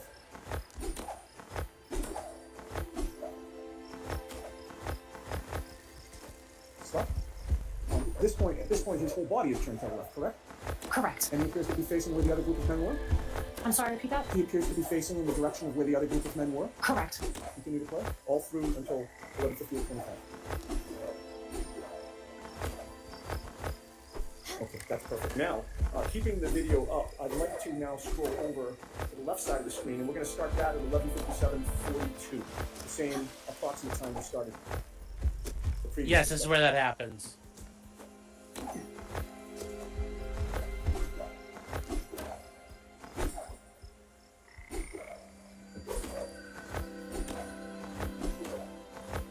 Stop. Okay. You've previously described the other three men. Are you able to identify them on this video now in this still frame clip? I believe I am able. And who do you see? I see Chris Albert, Brian Higgins, and Brian Albert. And which one is which? Chris Albert is the one that grabbed Brian Higgins' arm, and Brian Albert is with his back towards us. Okay, now I'll ask you to use the pointer and point to Chris Albert, please. That's Chris Albert. On the right. Here's Brian Higgins. That's Brian Higgins. In the middle. Yeah, in the middle. And that's Brian Albert, Okay. I believe. And with regard to Brian Higgins, which direction is he facing? He's facing the left. He's facing to the left? I mean, I'm sorry, he's facing to the right. Okay. And the direction that he's facing in, who's over there? What is over there? Is that the direction of the bar? Just we'll see where it goes. I don't know where it's going yet all the way. Continue to play, please. Stop. Did you see he grabbed his arm a second time? Correct. And Brian Higgins is facing in which direction this time? He's facing the bar area. Continue to play, please. Okay. You noticed some motion that Brian Higgins made? He waved his Back arm. it up for a second, Mr. Wolf, please.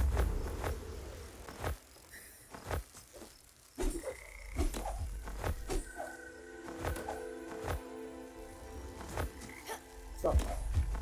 Did you see a motion? He put his left arm up. Appeared to be summoning somebody? Continue to play. I'm sorry, Ron. Continue to play. I'll bear that in mind.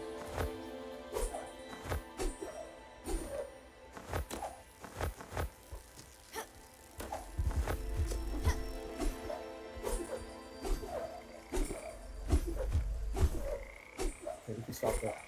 Ms. Kolakithis, did you see how many times Brian Higgins motioned with his arm? Sustained. Come over versus please, mister. Understood. Now,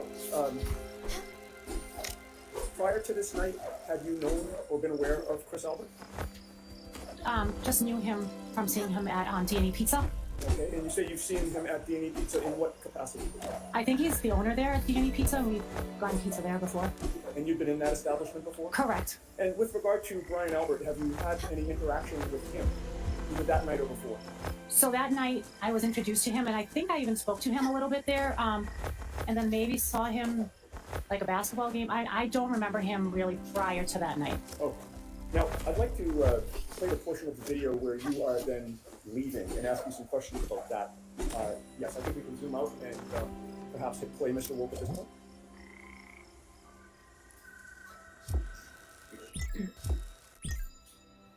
And pause for a sec.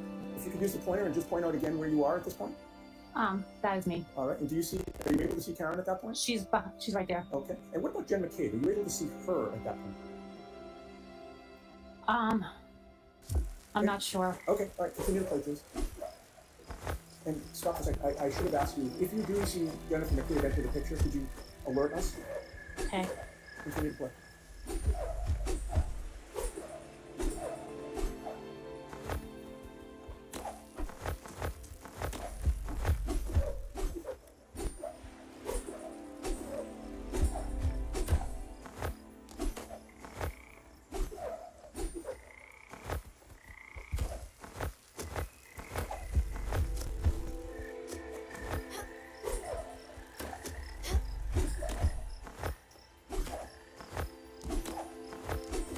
There's John in the back still drinking.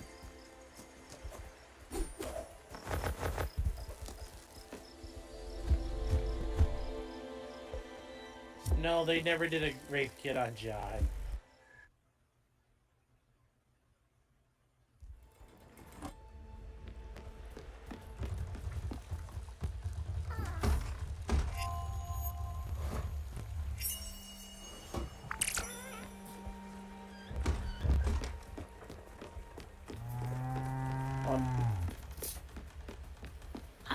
When you can turn the light back on.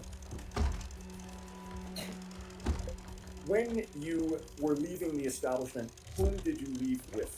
So again, it was myself, Jennifer McCabe, and Karen. Did anything unusual occur when you were leaving? So as we were leaving, Jen went over to Karen, kind of put her arm around her, and she started saying, "You're coming with me, you're coming with me." And Karen's like, "Huh? Like what? Like where are we going?" And I'm going to sustain the objection. The first part of that answer, the putting an arm around her, you're coming with me, why did that stand out in your memory? just because I was there too, and it just was strange. It was just like, you're coming with me. Like, it was just something that stood out to me. And you weren't included. I mean, no, it's fine. I mean, it was just stood out, you know? Yeah. Did Karen go? Well, translation. No, she did not. Jen was a complete bitch, and she was shocked that she was being so nice to Karen. That's the translation. What did you see her do? So then, out of the clear blue, thinking that Karen was going to go with Jen, I see Karen with John. And where did you see Karen with John? I saw them just as we were. I was parked across Washington Street, across from the restaurant, and I just saw Karen and John like walking down towards what used to be Amber Road, place. It used to be Amber Road. It used to be Amber Road. Yeah. And is that a Amber Road cafe? Correct. It was like a It was like a little cafe shop. And did you figure out why they were walking in that direction? That's where I think Karen had parked her car. Did you have any concerns about Karen being able to drive that night? I had talked to her all night, and I did not notice anything strange about her. Like, I didn't think anything of it. And once you parted ways, where did you go? I went in my car. And what was your last image of seeing Karen and John that night? It was just them walking towards the car. Let me have a moment, Ron.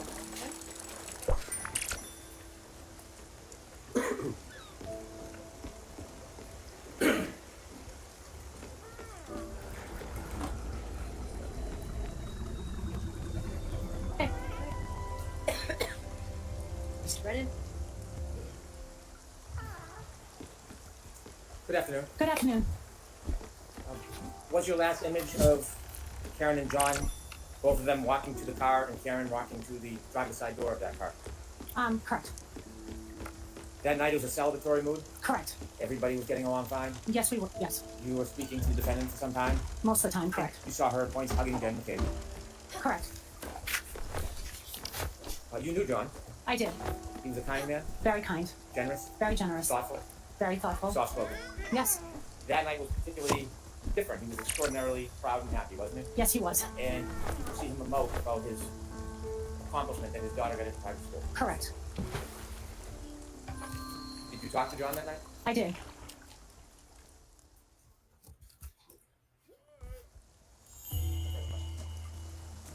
All right, Ms. Polakis, you are all set. Okay. Thank you. So why don't I see counsel regarding scheduling? So there we go, chat. There we go. Interesting how that went.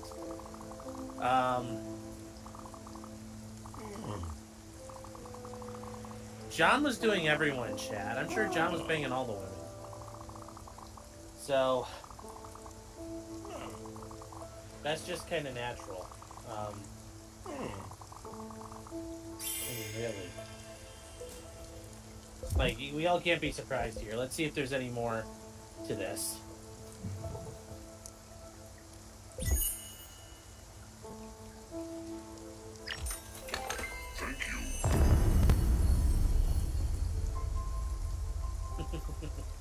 So,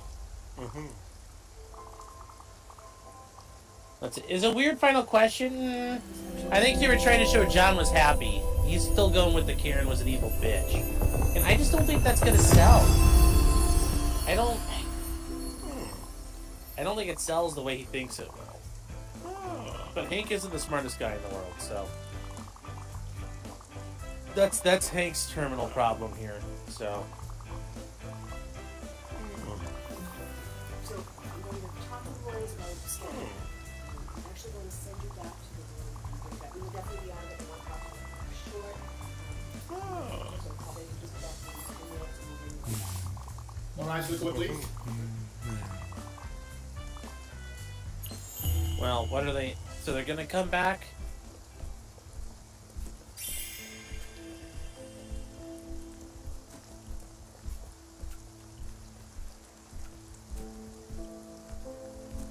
Alright, chat.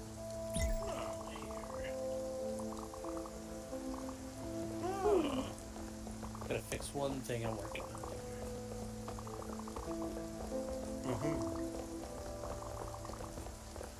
Alright, let's see what we got.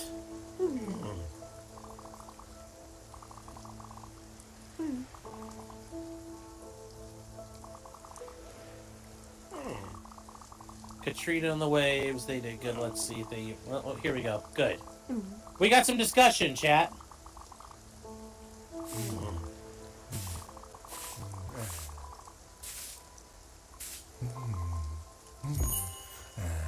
Oh, come on, let's go.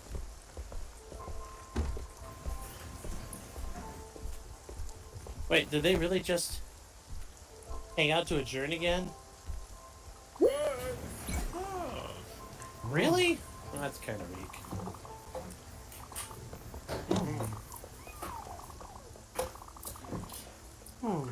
So.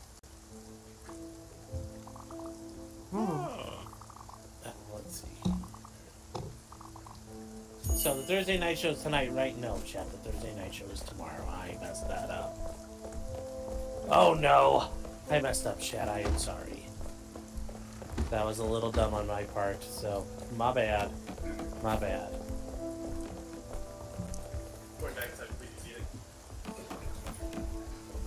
Alright, Jules, I just realized that I probably made you go downstairs and knock it twice to this actual thing. I'm sorry. But we were able to talk. I understand not only are we on schedule, we are ahead of schedule. I understand tomorrow's schedule is very hot.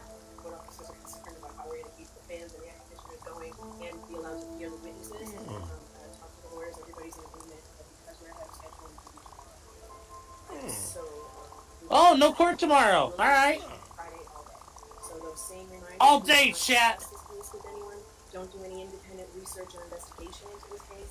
If you happen to see here and read anything about this case, please disregard it and let us know. And be careful with your social media use. We'll see you on Friday. All right. Wow. Well, that's a little different. We're getting tomorrow off, chat.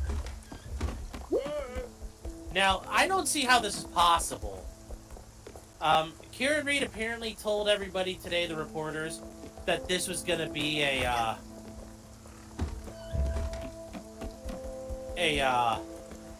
they'll be done by Tuesday. I don't see how that happens. I don't see how that happens. Is there anything anybody needs to raise with me at this point? No, Your Honor. Okay. She's like, do you need anything from me? She's like, good, I'm going to get a margarita. It's denied. Okay. I Wait, just what thought did they that ask was the for? one that was still outstanding. Well, who asked for what? Okay. Thank you all. We'll see you Friday morning. Hold on, what was this? It's with me at this point. No, Your Honor. Okay. It's denied. Okay. Do you I know just thought that was the one that was still outstanding. Yeah, Arca's going to be days on end. Okay. Thank you all. We'll see you Friday morning. I mean, they still got their cell phone guy. They have their dog guy, unless they've changed up what they're going to do. They've got their dog guy, their cell phone guy. Then they got the crash daddies. I don't see how they do this. I don't see how they get this done in 4 days. Or in a couple of days. Like, they need tomorrow. Yeah, the police protocol expert was denied, yes, but I still think they should be, at this point, they should be allowed to use that. But I don't see how you get dog expert, phone expert, because phone expert's going to get hammered. And then the two Arca boys. You're going to get this done by Tuesday in 3 days? I think the Arca guys are going to be close to getting 3 days on their own. Karen's just trolling the state, yes. The crash daddies! Yes, the crash daddies. Yes, making seat pans moist all over the country. That was the motion that was denied. Oh, okay, thank you, Duchess. I appreciate that. Yeah, you also need their ME. Yeah. Yeah. Yep. Yeah, their ME too. And they had the ME that was like the guy from Ireland, wasn't he, last time? I forget. But even then, this, Dr. Russell did a pretty good job describing some of the pathology there too. Yeah, the Arctic guys could be a week. I don't know about that, but yeah, it's gonna be a lot. You just laugh so bad. Well, there you go. It was funny. Chugi Show says, I like how you appreciate everyone just being here. Oh my god. Yeah, well, thank you for the super chat. But yeah, if you guys weren't here, this would be really fucking boring. It'd be awful. I appreciate everybody here. Whether you're here having fun or you're trolling, you're here. I mean, I appreciate the company. I'm glad you guys can have some entertainment too while you're doing this. Jim Cox says, if you could do it all over again, would you still be friends with Jennifer McCabe? Ooh, that's a rough question. That's a rough question. Brandon, let's go, Brandon. How you doing, buddy? It's good to see you. It says, Homie's out here doing the Lord's work, dog and badge bunnies, especially the married ones. Shout out Bella's mom. Yes, he is. He's slinging that dick. Oh, very true. David says I'm still not watching. Thanks, David. Making Law Simple has been a member for a month. Says MLS probably out there getting donged by horses. Well, he does live up in the countryside of Michigan. It gets lonely up there. A man and a horse. Dolly for $2 says happy birthday. Thank you, Dolly. Thank you. Do court bunnies exist? Not that I know of. Not that I know of. My cat's name is Karen. 2 people shouldn't need a week, should they? I mean, Welcher and Burgess took almost 3 days on their own. Total. It was like 3 days total with them, so I could see it happening. I could see it happening. I mean, that's going to be where Karen basically either lives or dies. This today was a good day. Karen came out of this looking pretty good. This was a good day for the defense. They didn't hit home runs, but I think they brought Lucky in there, and people like Lucky. So, Johan says they're going to need at least 3 more weeks to explain what the Canton cops ordered at Denny's. Thank you for that. We don't need to think about what's going to happen there. Yes. Bella's mom has got it going on. Yep. Brian Higgins, can't you see that Karen's not the girl for me? Jen's not got it on. I'm in love with Bella's mom.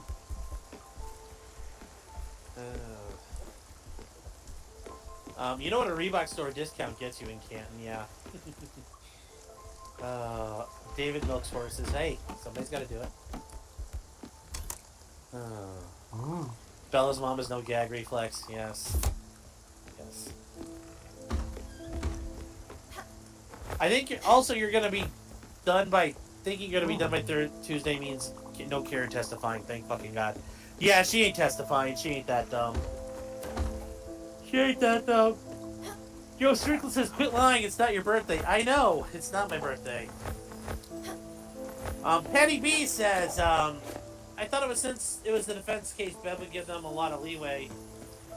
Because it's their case. It seems like she's letting Hank do whatever the hell he wants. Well, that's because Bev is a hack. Bev is a scumbag. That's what's happening. But yes, I thought so too. But Bev is a scumbag. Do I think overall positive or negative for the Commonwealth today? It wasn't a negative. They didn't lose points, but Karen made points today. A handful of points. Karen inched closer to, I think, looking good in front of the jurors. Tim says, more than a day of ARCA, looks like they're trying to make shit up. I don't know. I think they're gonna it's gonna take them probably at least a day to pick apart. I mean, I'd like to think they're smarter than Welcher and they just go, this guy's a tar. But it's gonna take them a little while to pick Welcher apart and then go through their own testing.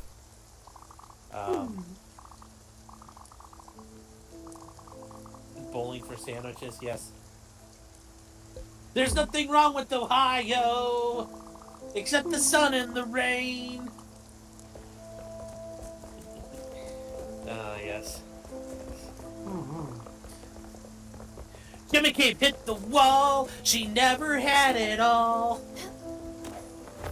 John O'Keefe slamming her all day. Her husband's a CPA. Her dreams went out the door when she found out Karen was a whore. You think Karen will take the stand? God, no. God, no. I hope not. Bella says, my mom has Alzheimer's, so she probably loves you too. Aww. Until she forgets. And then she'll love me again. Yeah, so you guys think David works for Glock? Yes, that's what we're implying. What time does the Casino come on for the early show they announced? I don't know what time they come on early. So... They're on already? Wow. Like, they're in show or they're on? Oh. Karen is not hot, she's just thin. I understand, but it's part of the song. So, we gotta... My thing is wrong, it was close enough. TB is a Turtle Boy's a big flirt. Does Arca have blue paint? They have thermite paint! The Arca guys are definitely more likable, yes, they are. Is Karen slutty? No, but I think Jen probably calls Karen a slut. I don't know why you'd slide as Pinas into Jen McCabe. Hey, any port in a storm, man. So, does Brian Higgins have a leaky butt fetish? Maybe. They are right on. They are on right meow. Well, they're ripping items. A new one. Okay. Anyway, chat. We are done. Overall, this was a good day for Karen. I mean, I think she got a chance.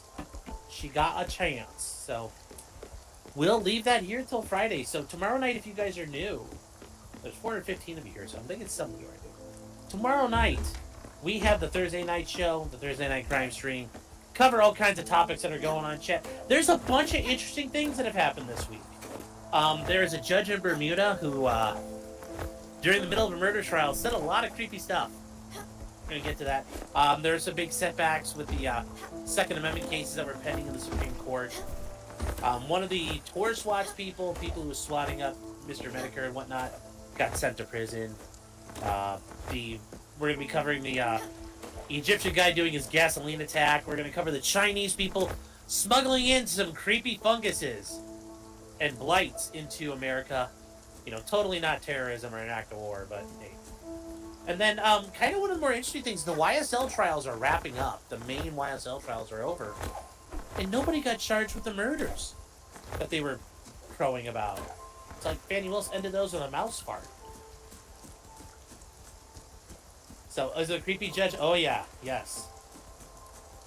Torgo, send me a link to that. I'll take a look at it. Interesting. Amateur Iconoclast gifted wide sob. Thank you, Amateur Iconoclast. But yes, guys, it is 9:30 on Thursday night. No, we're not doing it tonight, guys. Tomorrow night. I forgot today is Wednesday, so... did the SCOTUS take an actual criminal procedure case for once, though? Yes, they did. We'll talk about that one. Turtle Boys live in 30 minutes. Well, in the meantime, chat, in about 10 minutes, we are going to go live over on Members Only. And guys, on YouTube here for Members Only chat, we are going to celebrate the anniversary of Uncle Marv. That's right, chat. Marvin Heemeyer. The Granby Go-Getter.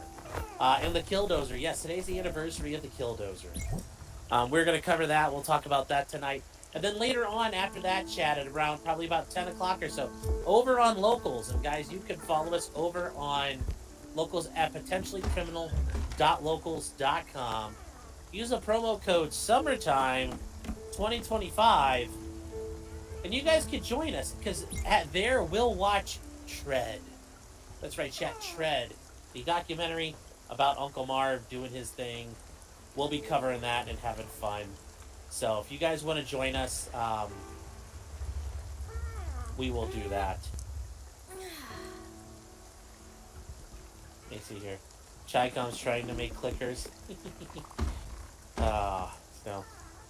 So that is what we'll be doing, chats. Like I said, we got a little bit of fun for tonight. And we're going to wrap this up. I think I've caught up everything here. Oh! Brewberries is a new member again, re-upping. Thank you, Brewberries. I appreciate your support as always. If you guys need to get your boobs done in Australia, Brewberries is your place to go. Get in touch with her. She'll hook you up. You got on green, yeah. So guys, we'll do it. It'll be a fun time. Yeah, we are all set. We are all set, chat. One last thing I wanted to do was our show sponsors. We've got our show sponsors. TheDragonsTreasure.com. Use the promo code CRIMINAL. Get you 10% off, chat. That's right. 10% off your coffee, your tea, and your soaps. Help T-Man crush it. He's had a big month. He's had a big month thanks to you guys. Big month. Big support for T-Man. Helped him out a lot. Help him make a big, big month. He could use it. MAF Corporation, MAF-arms.com. Pop Trim gets 10% off store-wide. And then Stoney's, as always, chat out 1580 Broadway Street in Rockville, Minnesota. You know, your number one biker bar in central Minnesota. Check them out. Check them out, chat. Home of the $2.50 cans on Thursdays.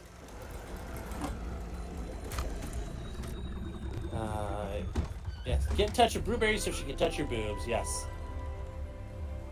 All right, chat. So we are all done. I will, we'll see you guys tomorrow for the Thursday show, and I think we'll just take off. Relax, guys. Relax during the day. Get caught up on stuff. We'll get into the Thursday show. I'm not sure. I don't think we'll do anything Thursday early ahead of time. I'm not sure yet. Probably not. If I do, I'll change my mind and let you know. In the meantime, chat, just plan on the Thursday show, and we'll get back at it Friday. And then Friday Friday on the weekend, we've got some stuff to cover. There are some things with Smash JT and Alyssa Mercanti. There's some updates. Patrick Tomlinson, Chili DeCastro is writing again in the news. So there's a lot of stuff to cover. We're gonna be busy this weekend. We're gonna be busy this weekend. So chat, I will see you guys later. And remember, until next time, just because you did it does not mean you're guilty. Especially Karen Reed. Still not guilty, chat. Still not guilty.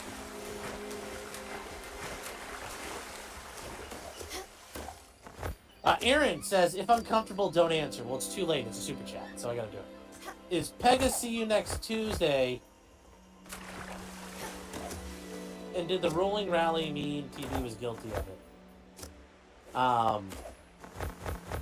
No, I don't think Turtle Boy's guilty of anything. I think he was just a little aggressive and acted a little arrogant. But no, at the end of the day, no, he didn't do anything wrong. I don't think he did anything wrong.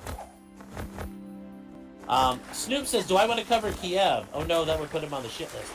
I mean, the Ukrainians, they did a brilliant job of blowing up most of Russia's strategic air assets.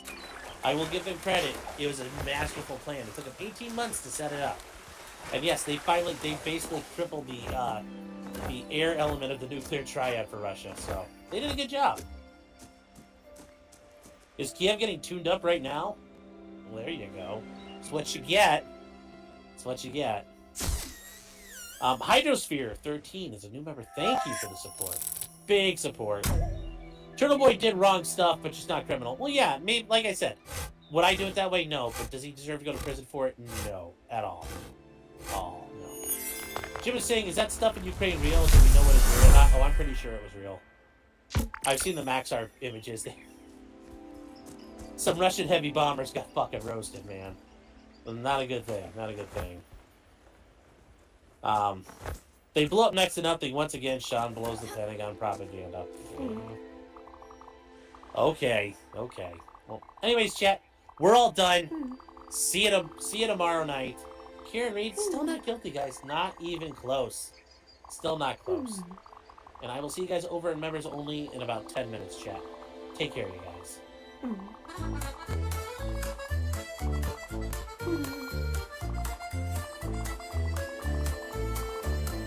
Weapons, blacksmithing, and models of planes, esoteric works, and even some trains. Much merriment had while drinking White Claws. Tips on hunting. Because I want to do both tonight. We're going to do a local show and a members only show. And even talking the law. Whatever you do, just don't talk to cops. Even when they nab you on illegal stops. Just cause you did it doesn't mean you're guilty. But please talk to a local attorney. Worse than the fed guy that Ken yelled at. Why, yes it was, he even knows he's fat. For all the Jim Cox! Jim Cox right there, chat. Jim Cox with 10 songs! Let's go, chat! Let's go! Big support tonight. Let's get over to the members only chat. Let's freebird this. Thank you, Jim, for your support. Just crushing these grays out. Crushing them out.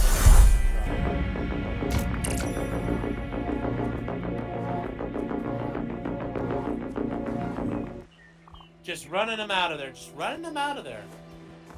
Good stuff. All right, chat. You can...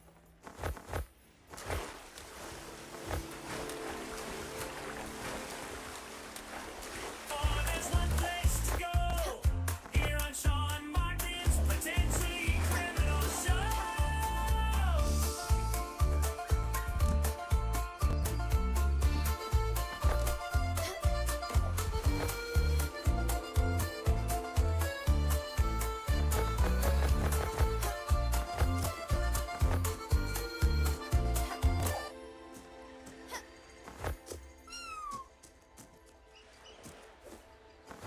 Wait. Really? Hello. Do you like tubes? Today we are grooming Ellie. Ellie is the sister of Penny. There's supposed to be a thing, isn't there? Yeah, I'm trying to open it too. Hello. Hello, pretty cat. Treats? Tubes?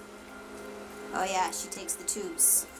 Now I have a towel down because the owner told me that she might pee. So I'm just keeping the towel down to make it easier to clean up. And the dryer is going off in the background right now because her sister Penny is being dried. She is in the video before Ellie. Now I've been told that Ellie is more spicy than Penny, and Penny was a little bit spicy, so I have my concerns. Ellie is a Persian, and her sister, Penny, is a Himalayan. If one has claws and the other one doesn't, then my guess is that the one that doesn't have claws was probably adopted. Because normally if people declaw their cat, then they will declaw both of their cats. You are very pretty. Okay. Are you going to let me touch your matting? You're going to be a nice kitty? You seem very, very, very friendly. Yeah, very friendly. Oh my gosh, are you shedding? What a friendly little cat. Look at her. You friendly girl? Hmm? And your sister is crying. Your sister is crying. May I clip your nails? Oh, thank you. May I clip your nails? Are you gonna bite? It's nice. Her ears are back. She just wants to be pet. Okay, the towel might be a problem because she's kneading because she is so friendly and she is bringing the towel with her everywhere she goes. She just wants to be loved. I like when cats are like this because usually when they come in here they're very scared. She might, you know, not be friendly with grooming, but she is a friendly cat. Yeah.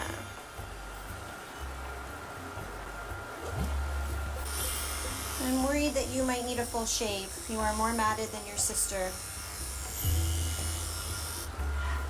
I'm pressing my luck by not doing her nails first, but she seems like a very nice cat. You have lots of mats, madame. I don't want to shave you. You have such a beautiful coat. Okay, I may have to happy hoodie her just because she won't stop moving. I might regret this. Really depends on the cat. Please don't bite me. I've been told you're feisty and I don't need to get bit in the hand by a cat. And I'm only not muzzling her because she is being friendly. So I don't want to stick a muzzle on her if she really doesn't need it. Because she is a very sweet cat, right? Being a nice cat. So I don't want to put you through the muzzle if I don't have to. Oh, that scare you? You okay? Scare you? Don't be scared. Good girl. It just takes one thing to switch for her to bite, so hopefully she doesn't. I already got bit by your sister today, even though it did break the skin a little bit, but not terribly. What was that? Are you okay? Are you okay? Okay. It's okay. But ma'am, I can't shave you like this. I cannot.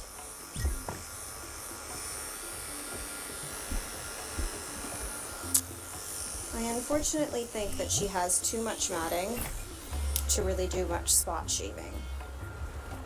Okay, she's getting frustrated. I am going to try Table and Happy Hoodie because this is a little bit too complicated on my lap. I was hoping it would be easier. Sometimes it is, sometimes it isn't. I have to groom you. This is why you are more difficult, because you like to move. Yeah, lay down. Will you lay down?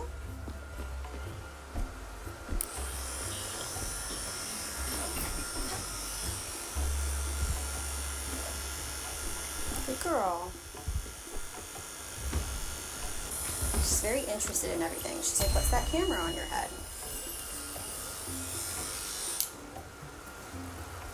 You're fairly tolerant of everything, kitty cat, but you move a lot. Like a lot. She is warning me. And she doesn't like it. Thank you.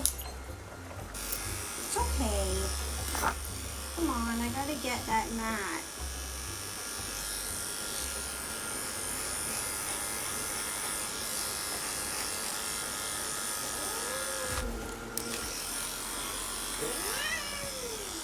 Ma'am,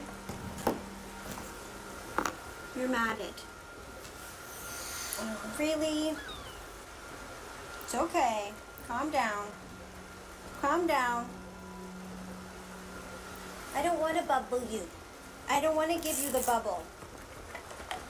You're not going to like the bubble.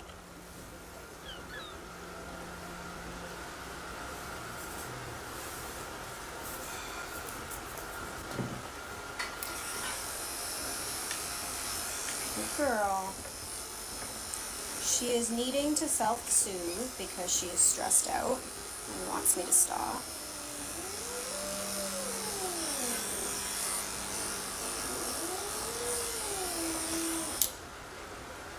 You're being good. Good girl. Good girl. Good girl.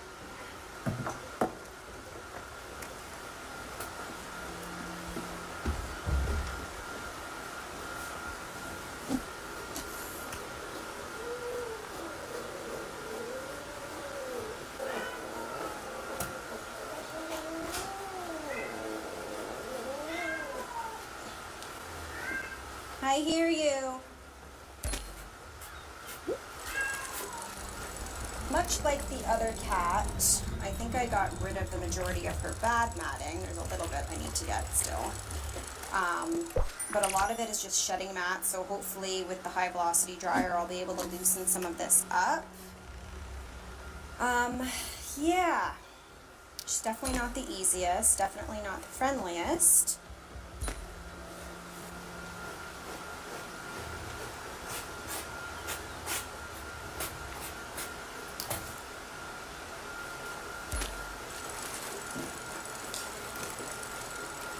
I think they declawed the wrong cat. Just kidding.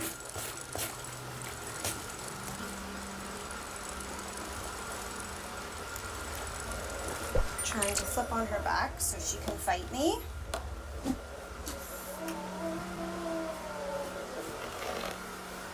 And use her back claws. You were so friendly when you came in. You're all full of it. Okay. I think I am just going to go take her for a bath. Blow out her coat, and then hopefully I can get the rest of her matting after she is dry. It looks like I'm not going to have to shave the whole cat, so that's good. Please don't panic. Please don't panic. After the sister bit me in the tub, I decided I was not going to not bubble this one out of fear that I might get bit again, but this time worse than the last. Okay, you can come out. Yeah, come out. Both cats are actually very dirty. The water is fairly brown and she was only in there for a second. The other cat too, the water was very brown when I went to go rinse it, and she was also not in it for very long. So both of them need a bath. I'm just getting her nice and wet, and then I will use the ducky. Okay, don't scratch me, please. Usually cats are less aggressive in the bathtub than they are on the table. They don't like water, but they're not necessarily upset because I'm pulling at their hair. So they're usually nicer, but I say usually because that's not always the case. You need a bath. You're very dirty. Sorry. Oh my gosh. Okay. I didn't realize that that was at high speed. Sorry. Good girl. Yeah, I know. You don't like it. I'm trying to do this quick so I can take your helmet off. Good girl.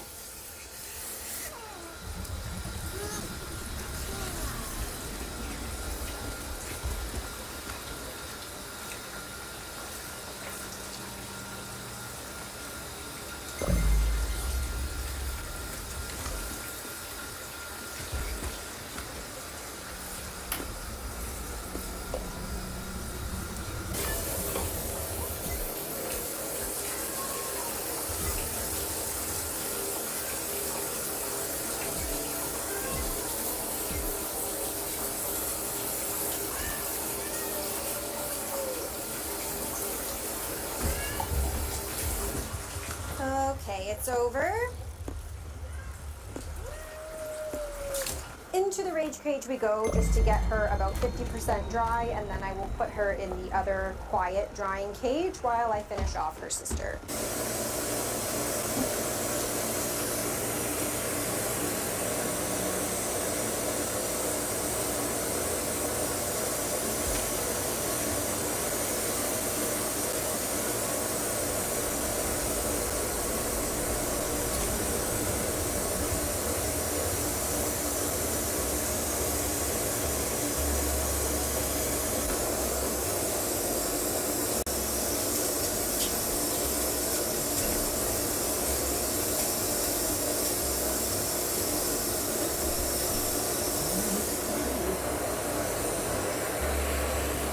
Alright, Ellie finished her drying in the fantastic cat drying cage, and now it's time to finish her groom.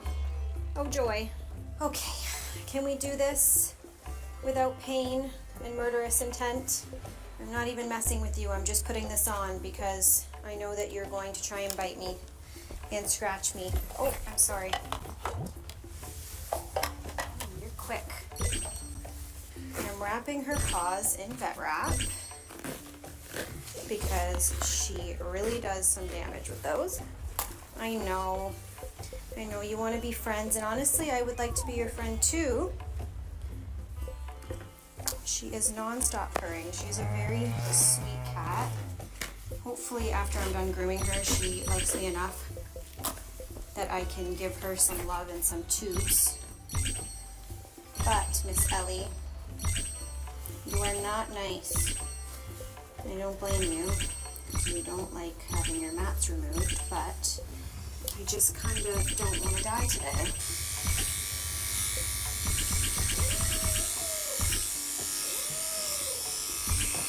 Still get me with the back claws. I'm sure that she will. Just like her sister did. Your mother is going to be here in 30 minutes. So we must complete you. Some people asked me what the real benefit is to that cat drying crate if it takes 50 minutes to dry the cat. And the thing is that in a grooming salon, you're usually grooming multiple pets at a time, really. So I would just advise groomers that if they want to buy this drying crate, to book accordingly. Basically, just make sure you have another pet to work on while the cat is drying. Because yes, while it will take 50 minutes to groom the cat, you could groom a small dog within that time frame. Or in this case, if the owner has 2 cats, you work on one while the other one is drying.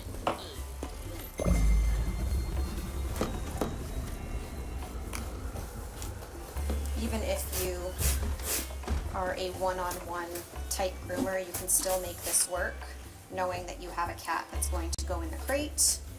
Just book in a small dog or another cat. What are you doing? She is deceased.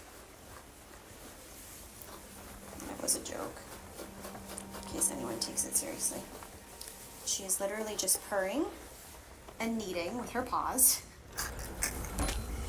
and laying like this. You're gonna fall off the table. Definitely friendlier this time around than you were in the beginning. Okay, you're gonna fall. Let's not do that. Yeah.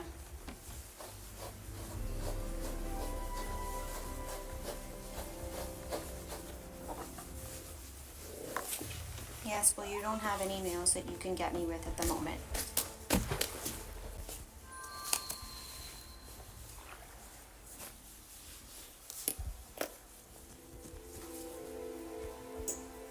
Ma'am, you are failing. You are failing. No, you are failing.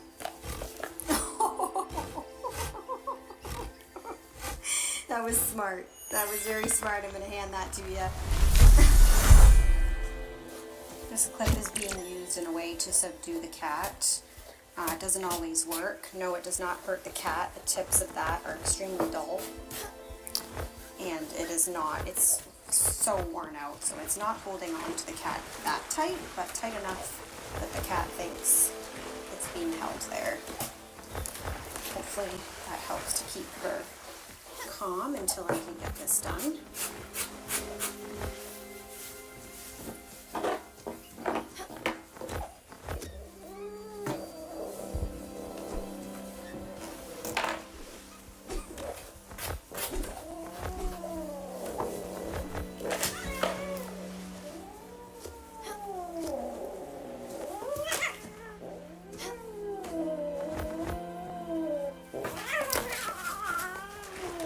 God for the vet wrap, but if it comes off, I am screwed. She has quite a bit of matting on these paws. I don't want to send her home with mats, but I can only do what I can do. I am being a little bit more rough with the comb than I would like to, but I can only be gentle when the cat stays still. If the cat moves, it just becomes too difficult to be able to do this slowly. It's not always possible to work on difficult cats like this if they don't allow me to put on restraints. So for example, the bubble or the vet wrap. Sometimes cats are so aggressive that I can't even put anything on them. But this cat is very friendly. She just doesn't like the grooming aspect. So because she's friendly, she's trusting of people, and she allows me to put that stuff on her. But you guys have seen me groom cats that I've had to send away before. And typically the cats that I'm sending away are those that will not allow me to put restraint, to even get close enough to put a restraint on them. Really. That's why I'm still grooming this cat and not sending it away. I get that question a lot. How come you do this one but you can't do that one? And usually that's the reason. If a cat is too scared to even come out of the crate and let me pet it, it's usually not going to happen. I'm going to end up having to send it home. Now you're purring again.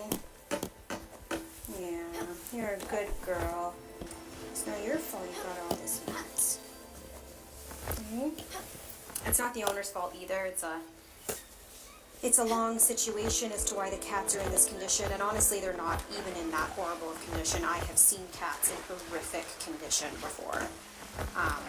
But a lot of people like to jump in the comments and judge people for why their pets are the way that they are, and this person does have a bit of a situation that caused that, so it's nice to have compassion and understanding, because not everybody is, you know, out to just neglect and hurt their pets. Sometimes life happens. And that's why I'm here, right? I'm not going to shave this cat's paw pads because she's too stressed, and I would have to obviously take the vet wrap off to do that, so she's literally just trying to cuddle up into me. I'm sorry. It's okay. This is a 2-person cat. And I don't think I am going to be able to get all of her matting out, unfortunately. The matting on her body is gone, but the matting on her legs is terrible. And